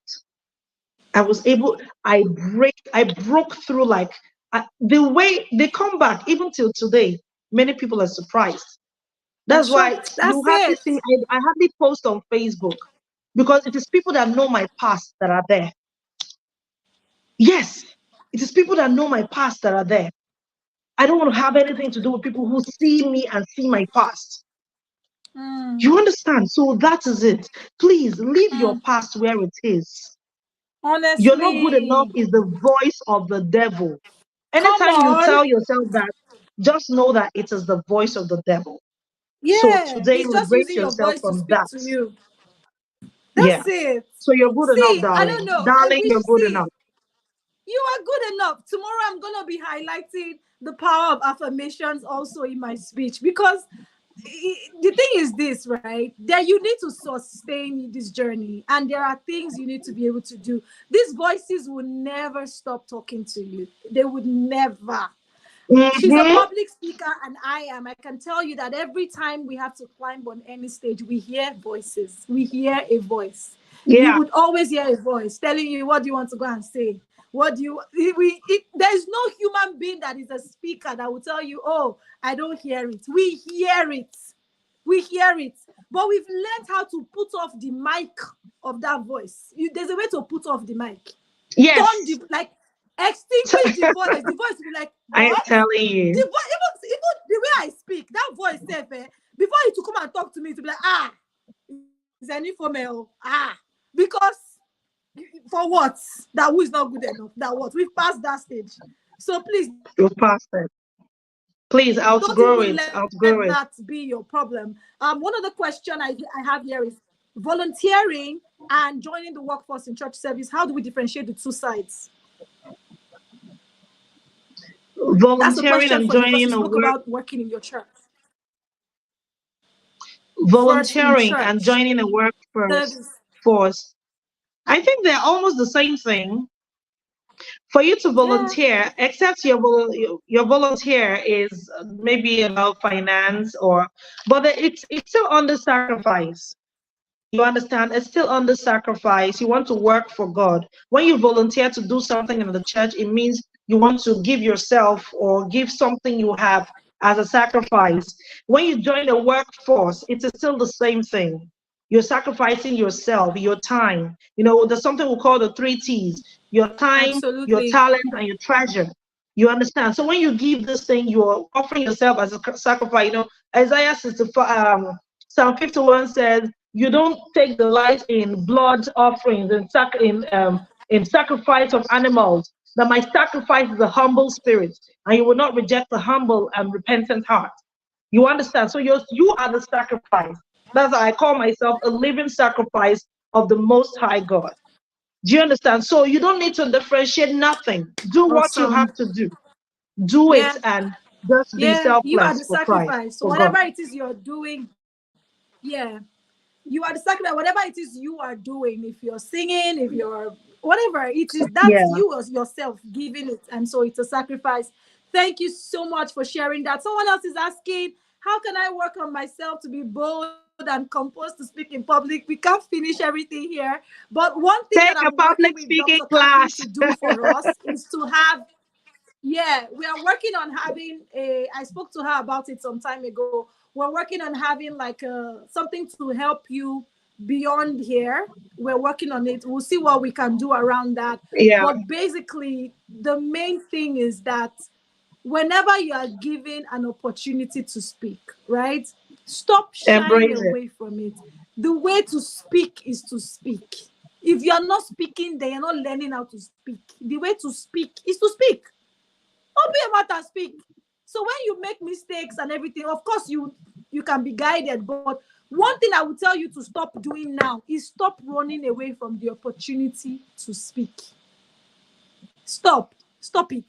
I remember one time I was sleeping or about to sleep, but I was on an Instagram live and I was actually wearing my PJs and I heard my name. Enifome speaks.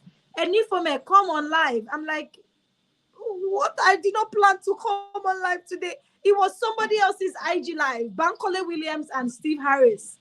And I was just Mm. listening in, but normal me now, energy everywhere, energy, energy, energy. So I was just typing my normal chat.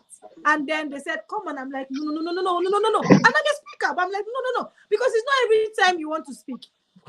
It's not every time, Yeah, even as a speaker. Sometimes I want to just be quiet. I don't want to talk. So I didn't want I'm to telling talk. you. But I think my mom was there. She was like, it's you now. You were born ready. Wear your wig.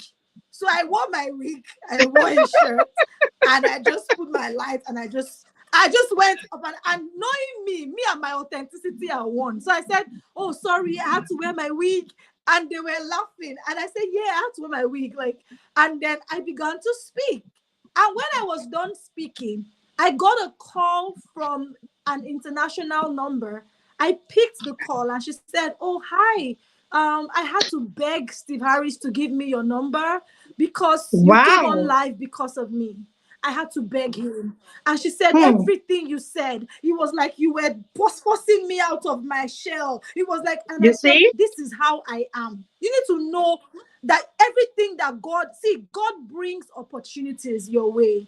It is not always about you. The problem is Thank you are you. very, Not you're always thinking about of you. yourself, myself. There's this self-preservation. What would they say about me? What would they think about me? What would they say about my wig? If I throw away this wig, I will still speak. And if for me will speak whether the sun stops shining or the rain is falling because I speak. So don't be too much about me. The person that needs to be blessed because of what you will say. How about that person? If you can think about those people and be purpose oriented, you will find the strength to live again. You will That is find the it. strength to break out of those shells. You will find the strength to get up and understand that whatever happened to you is not the end of you. It is just one event. Event plus response equals outcome. The problem is your response to that event. Many of you have built monuments around your event. It happened 10 years ago. You are still living in 10 years ago. You are still living in 20 years ago, 50 years ago. And every day you keep talking about that particular event. It is time for you to live again. And you have to throw away the excuses. throw it away and just live.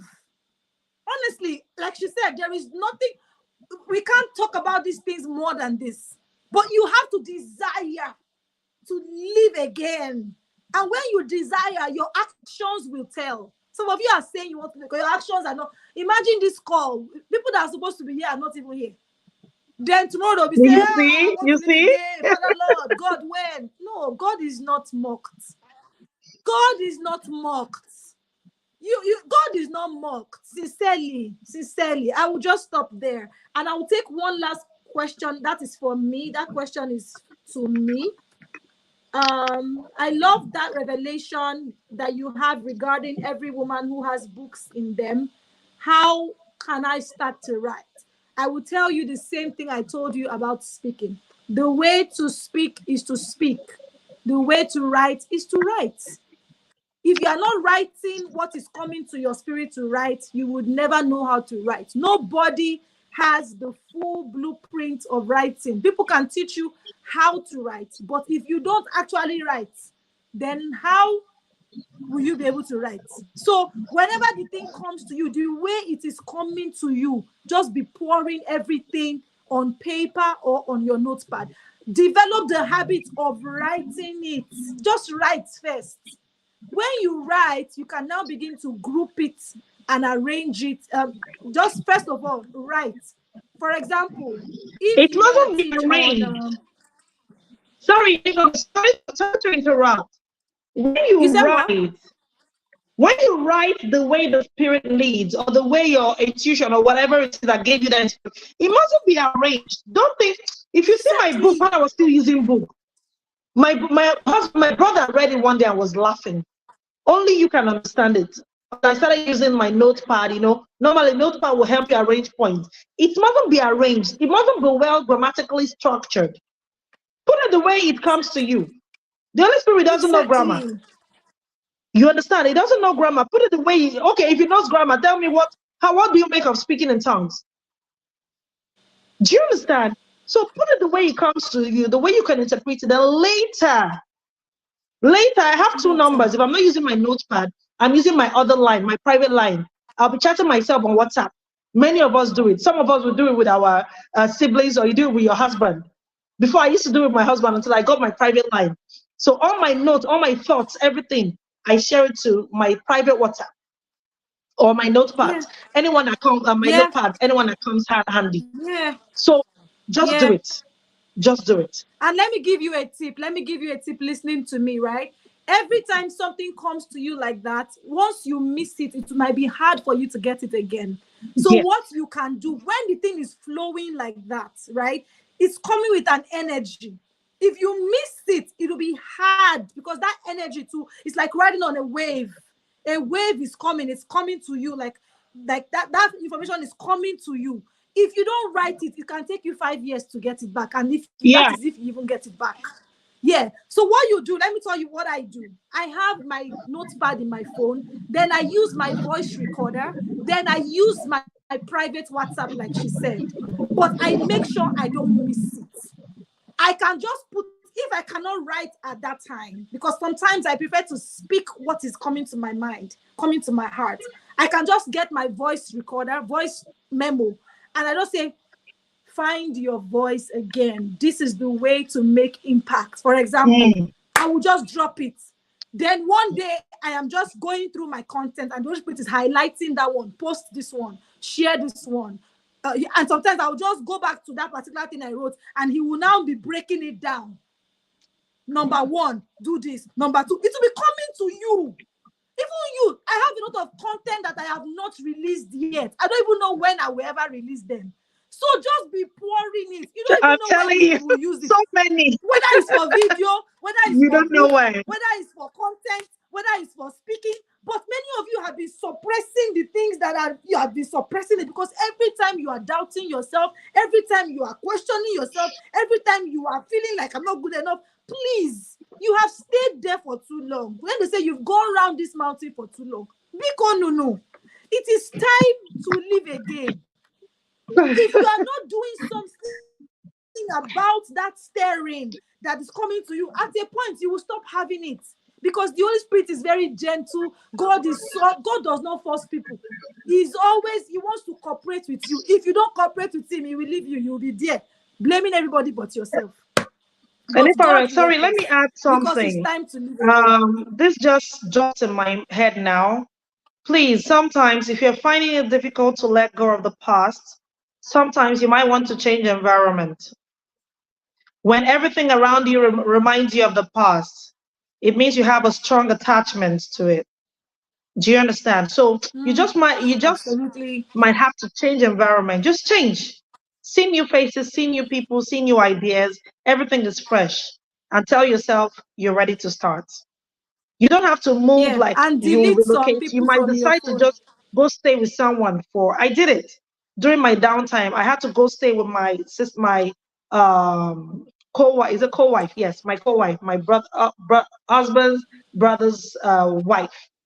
I had to stay with her for some time to calm myself, and then I went back. So you might decide to relocate or just spend some time away from that place where you had that misery.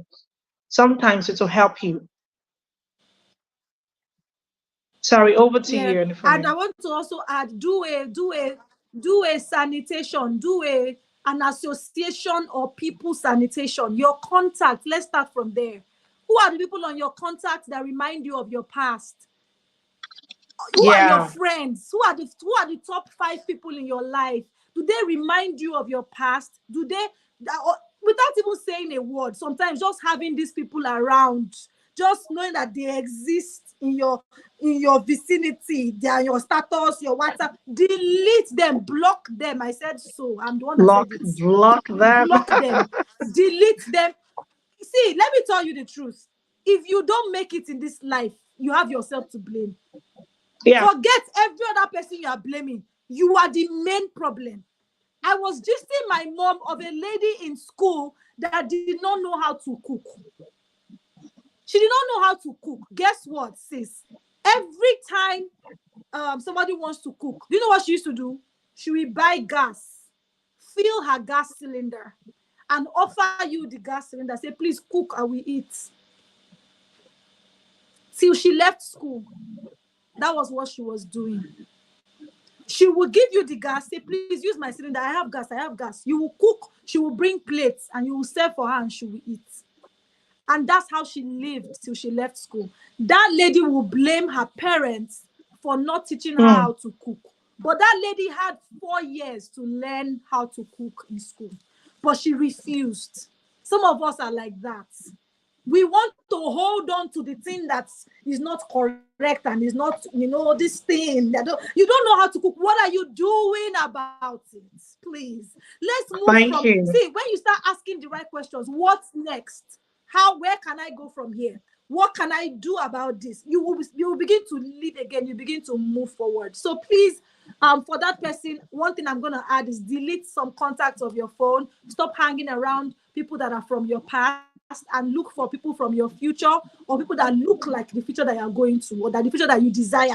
Look for them. Exactly. Ask God to bring them into your life. You can pray them into your life. Say, Lord, bring in covenant friends, destiny helpers, new relationships, new associations. I did it and it worked. And if you read my book, 12-Step Guide to Live Again, I also mentioned it that when you begin to live again, God will take away old people out of your life and He will bring in the new ones. You can pray the old people away and you can pray the new ones in. But the question is, are you really praying about it? So start praying about it. I want to release you because you really tried for us. Somebody else has a question.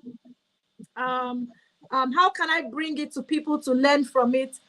Okay, so thanks, Ma. I'm an embodiment of life experiences. I have a love in paper.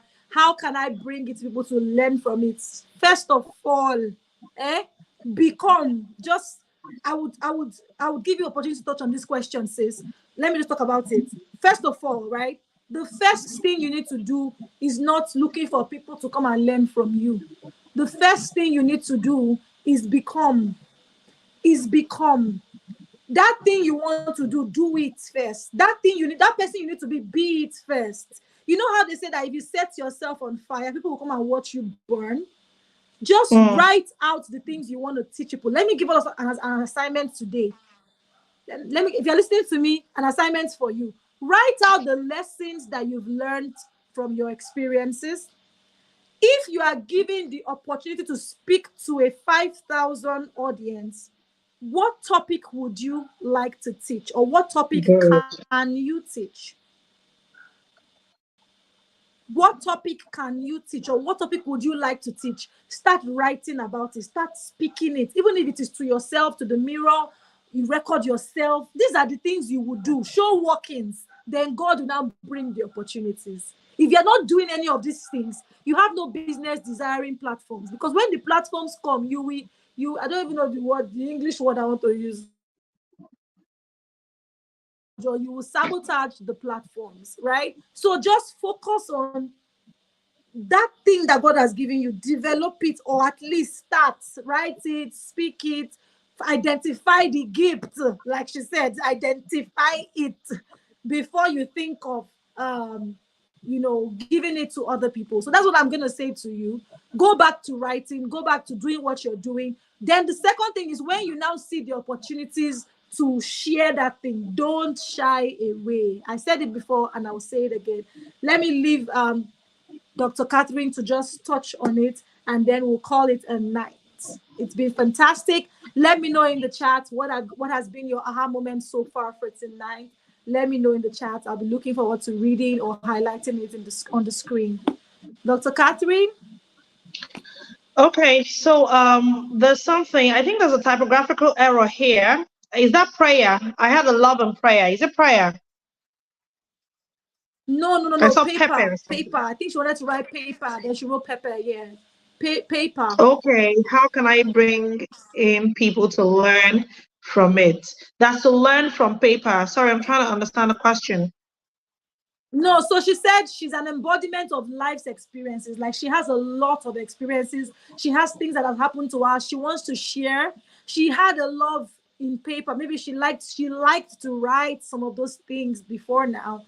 But she's saying, how can I bring it to people to learn from it? Maybe she has Okay. written some things, or Oh, she's about to oh, write them. And she's yes. asking, how can I bring it to people to learn from it? Thank you very much. Yes, it is people like you many people are looking for. Do you understand? There are many ways you can share your life experience. This book is based on my life experience. You understand? There are many ways you can share your life. You can share it as a book, as a podcast, as a speech on social media platforms. These are places where you can get people to learn from your life experience. These things happen to you. I said the other time, these things happen to you, but it depends on how, what you make of it, depends on how you receive it. Do you understand? So when these bad things happen to us, sometimes it is to give us an experience, because you know that, okay, this place is bad. You never want to take this path again. You understand? So it is to give you an experience that other people will learn from. You never can tell how many things you have been saved from because you learned from someone not to do that thing, not to go through that path. You understand? So your experience is enough for you to teach people, for people to learn from. As a matter of fact, the best kind of speech is speeches we give based on our experiences, because people like to hear stories. It sounds like stories to them. Absolutely. When you see a film, Yeah. you see based on true life story, you want to watch that film, because you know, okay, this is no longer fiction, it's real, right? So your experiences are there, don't let them waste. This is not to just, I'm not talking to the person who asked the question alone, to everyone who has an experience. Don't let it waste, and don't say, oh, people will get to know about my dirty past. Who cares? Who cares? If you don't bring it out dirty, Who how will doesn't have others a learn dirty from it? past? Who doesn't have a dirty past? Who? Who doesn't have it? You understand? For me to go to TEDx stage to say I was once slapped, it took me a lot to say that. You understand? But I know many people would learn from it. And remember what Anipome said and what I said previously. It is not about Yeah. you. You get those experiences for you to help empower others. So please put them in a book. Write a book. And when you're writing a book, yes, we know it is about making money at the end of the day, but don't see it like money should not be the primary objective. You understand? My book, if I tell you how many I have here that are unsold, you will not believe. But I'm not bothered because that's not the primary. I know how many people have called to testify, even those that are enough to be my father. My uncle read it and gave it to his friend. Said, look at this woman is talking. Gave it to his friend who is a pastor, an elderly man in his 60s. Do you understand? Different people. A client read it, she gave it. Anybody that reads this book, they always want to give it to someone else to read. You understand? So it is based on my experience. So I'm not bothered about the number of unsold Yeah. copies. Rather, I am happy and content about the fact that Yeah. this book has helped people and it has showed people the way. So please put it in a book, Yeah. come up with a podcast for it, or share it on social media as series. Just like Informe did before the Live Again event. You can share it as series or live. You might say you don't have a social media, you don't really have, what do they call it? Followers or don't. Hey, let me tell you, whatever is there for life. That's what you should know. The fact that people don't like Yeah. or join There are your so many live. things you can do. I don't know, but the line is breaking. Is it just me? Oh no, I was okay. So what I'm trying to say is you can put your experience, okay, you can put your experience as a book, you can put it on social media like a series. Episode 1, you can give them titles about your life experience. So don't say I don't have followers. No. Whatever is on the internet is there for life. There are people that will come and see it. So you can put it as Instagram Live or Facebook Live or YouTube Live, or you put it as posts, different segments, because you want people to learn from it. So you can even volunteer. I've asked any for me. There's After so the much you Instagram can do Live, with I your volunteered. yeah. I wish you could hear me. Can you hear me? Any for me? Can you hear me? Can you hear me? I can hear Let you me take the now. position. Can I you can hear me hear now? you. Yes, Okay. I can. So I can after hear you. my Instagram Live with her, with any for me, I volunteered. I told her, look, if you have a physical event and you want me to speak, I will be available. You understand? So you can volunteer. Go and search. It is an intentional act. Go and search for events. Volunteer to speak at these events. And like just like Anifome said, you never can tell when your zeal to help people will bring about your own breakthrough. You understand? So please, Yeah. the line is very clean. All right, thank you very much. So please don't let those Yeah. experiences So be a there's waste. so much You can even we can sell it as a share. course. You Yeah. can sell it as a course. Yeah. Yeah. Honestly, there's so much. See, let me say, there's the course I have on Live Again Academy. I want to encourage everyone to go and get it. It speaks to developing your talent, something around that. And that course is very powerful. And funny enough, I didn't put any, because when it comes to Live Again Foundation, I don't put any price. I just give it out like that. So you can get that course. One thing that I will tell you, even there's a video on my YouTube page. What do you have in your hands? If you listen to that video, it even tells you how that your talents are limitless.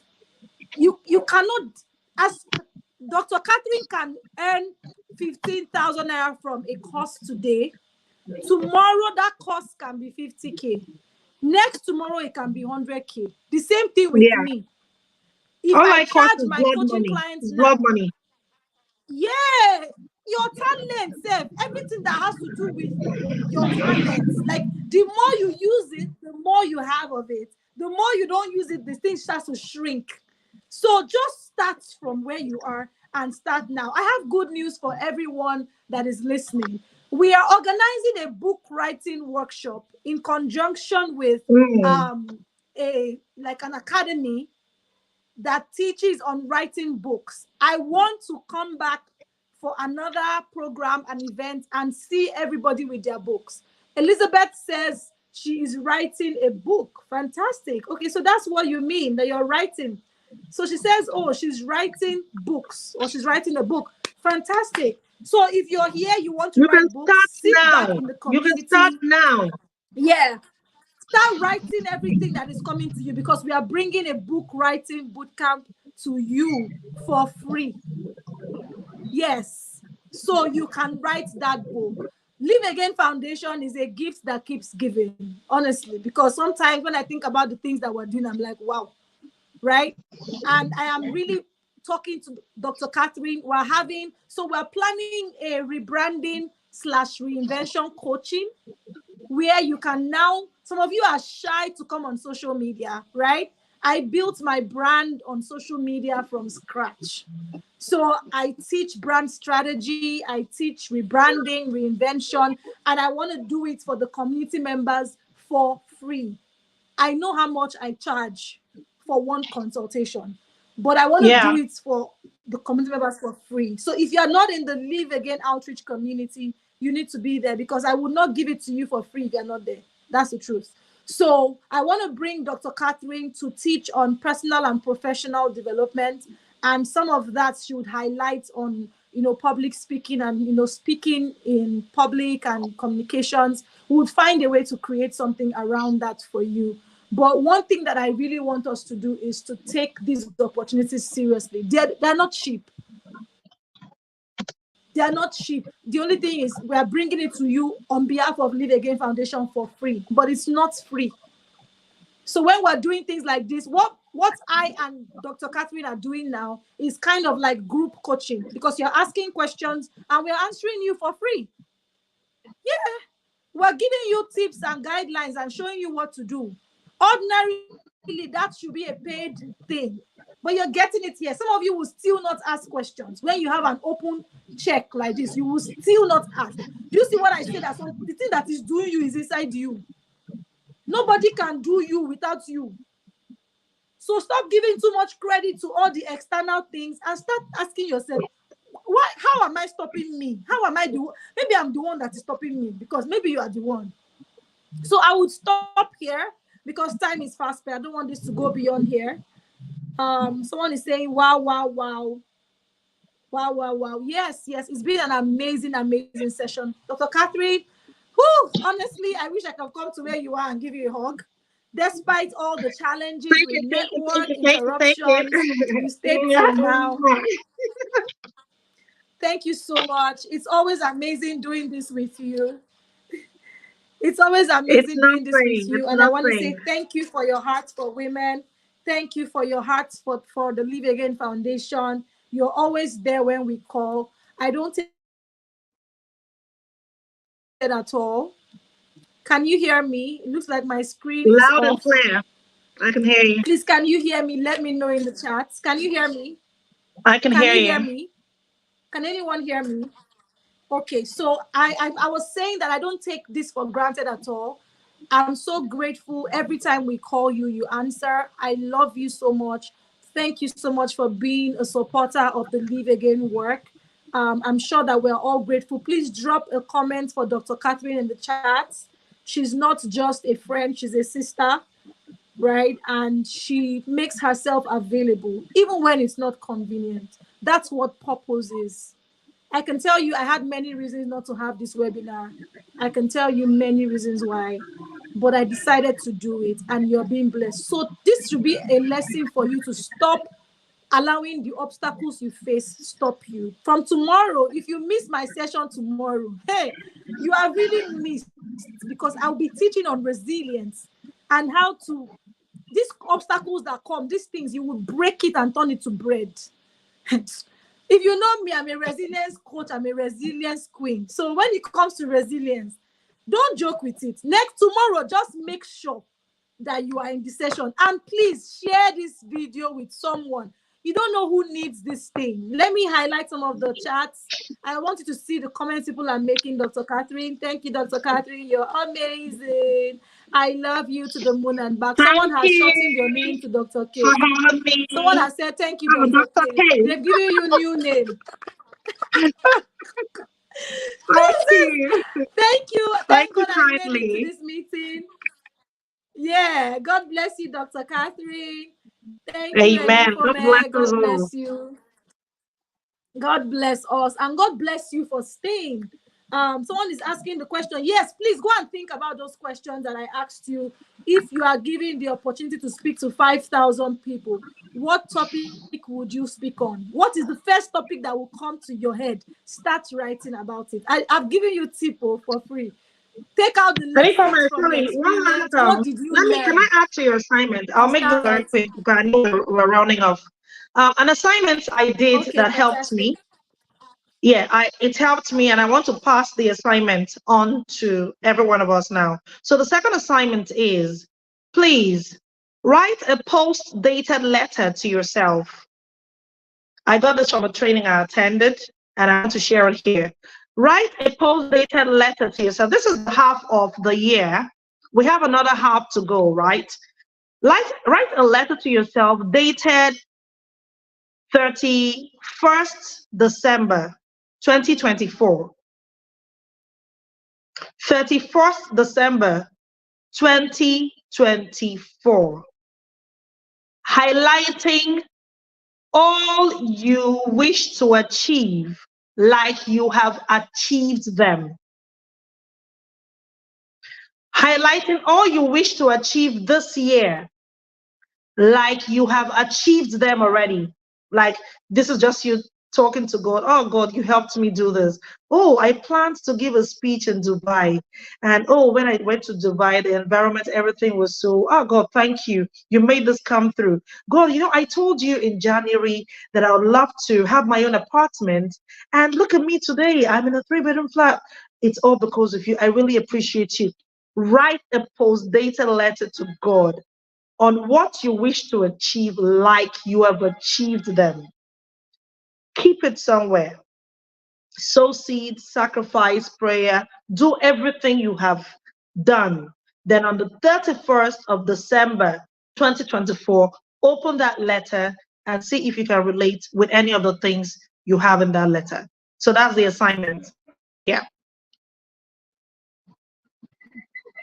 So let's write it. Oh, let's write it. These things are top class information. I remember also being in a training where that was mentioned. What this does for you is to give you, first of all, help you achieve gratitude. Second of all, to help you call things that be not as though they were, to call it into As though they existence, were. and to, as though they were. So there are many benefits. Trust me, this is top grade information that Dr. Catherine just shared with you. This is why you should not be missing these kinds of meetings, because you don't know where the gold will be shared.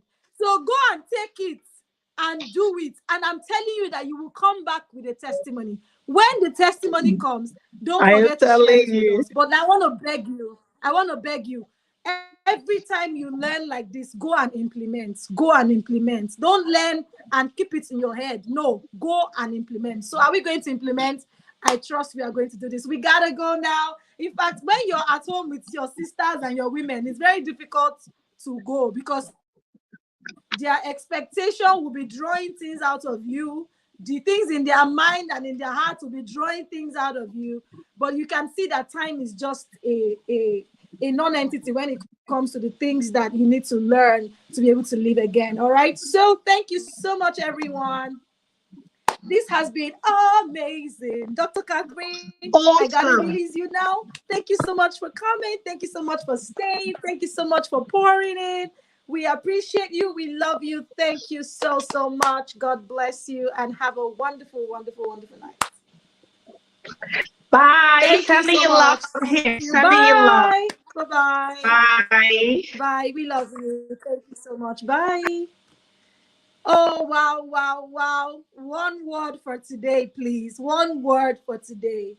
One word. One word. Somebody should give me one word for tonight. It's been amazing. Amazing. Amazing. Don't let me sing, right? But it's been amazing. Thank you, everyone that stayed till now. Y'all are the real MVPs. Trust me, if you are able to stretch yourself to allow yourself grow, you would begin to live again in leaps and bounds. I make these sacrifices all the time. I have been doing it for years. When I started on BlackBerry with Pretty Wife Spray, I can talk to one woman for 3 hours, 4 hours, and today I'm doing it, right? So it's not rocket science. If you can't stretch yourself and you're always looking for convenience, you cannot fulfill purpose and still choose convenience. You have to choose one. Sometimes purpose will come with convenience, but that cannot be your focus. Otherwise, you will miss purpose. Okay, so this has been amazing. I enjoyed it, and I hope you enjoyed it as much as I did. Tomorrow is going to be a banger. We are starting by 12 p.m. It's going because we need time, right? We have like 4 speakers tomorrow plus me. That's 5. So we are starting early, right?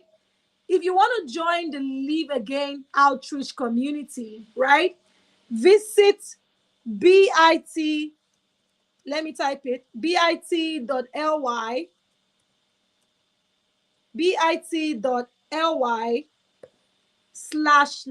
outreach webinar. When you submit that form, you'll be directed to the Live Again outreach community. So many things we're planning. If you snooze, oh my goodness, you will lose, and you cannot lose because you're a woman that is living again. So don't be there and not be there. So many things we're planning, right? On top of it is the rebranding and reinvention coaching, which is you rebranding yourself. We'll be teaching you how to show up in your platforms, how to rebrand your social media pages. Many of you did free photo shoots at the Live Again outreach. We will now show you how to use those pictures that you've taken, how to build your brand. So even if your brand is there and your brand is dead or sleeping, we would help you revive it. So if you miss it, people that know that I do this for top clients will be wondering, what is wrong with Enifome? Why is she doing this free? Why is she doing these things free? Hey, it will not always be free. So enjoy it now and take it seriously, okay? So if you would like to join the rebranding and reinvention coaching, right? If you would like to join the rebranding and reinvention coaching, just let me know in the chat. Let me see how many people would like to join that. Let me know in the chat, first of all. Let me know in the chat. So while you're at it, just let me know one thing that you are taking away from tonight's session. One thing. We're closing. In short, we're closed. I want to just know one thing that you're going to take away, because I want you to share it so that it sticks to you. From when I was speaking, Dr. Catherine's session, Chris Dokuba's session, what is that one thing that you're like, today I've heard something. What is that thing that you're taking away? Let me know in the chat. I'm going to be waiting to read from you. In fact, I'm going to wait to read from you. What is that one thing you're taking away from tonight? I've taken away a lot of things, right? I've taken away a lot of things. But what is that one thing that you're taking away? I would like to hear from you. I'm not seeing the chat increasing. Does that mean that we have gone or we are not here? Does that mean that we have gone or we're not here? Are we here? Please type it in the chat. Let me see it. Are we here? Okay, let me go to the chat. Let me go to the chat. Okay, I see. I'm interested in the if you snooze, you will lose your steez. Oh, I love it. You will lose your steez and forget to unfreeze. Come on. Come on. All of you that are social media shy and saying things like, I'm not a social media person, you are not serious. You're not ready. The world has gone digital and the world has gone global. So if you're not there, I don't know what to say to you. So if you're interested in the rebranding coaching, I'm going to share a link now so that you can join. You can register for that. I'll share a link now so that you can register for that very quickly. Okay, so look at the chats. I don't know if the link will be clickable in the chats. But keep sharing your comments. Let me just quickly check for that link and send it to you now, because you gotta be part of them, right? I'm going to be giving that. Well, I'll give it to the community. I wanted to say I'll give it to only those who show up on the call, but let me not do that. So people will not, their hearts will not be broken. Let me not do that. Let me give every other person that is in the community the opportunity. Okay, people are sharing what they learned. Don't just say you want to live again without action. Okay, so take action. Action to my words. Honestly, if we talk and talk and talk, I'm sure many of you have joined many of these talk. You need to want it. If you don't want it, nothing is going to happen. You're not gonna live again, right? You need to want it. You need to desire it, right? You need to want it. So go and take action. Very interested in brand strategy. Okay, today was a boom to me. Okay, I received an eye opening to a newness of life to live again. Yes, yes, yes. So I said, those that missed the outreach, this is another opportunity for you. And I'm sure that even those who attended the outreach are like, these people went deeper here today. Oh, yes, we went deeper because we want to really go deep and help you, achieve much, much, much more. And so don't miss it. Try to be here tomorrow so that we can get deeper. We're talking about money tomorrow, making, managing, and multiplying money.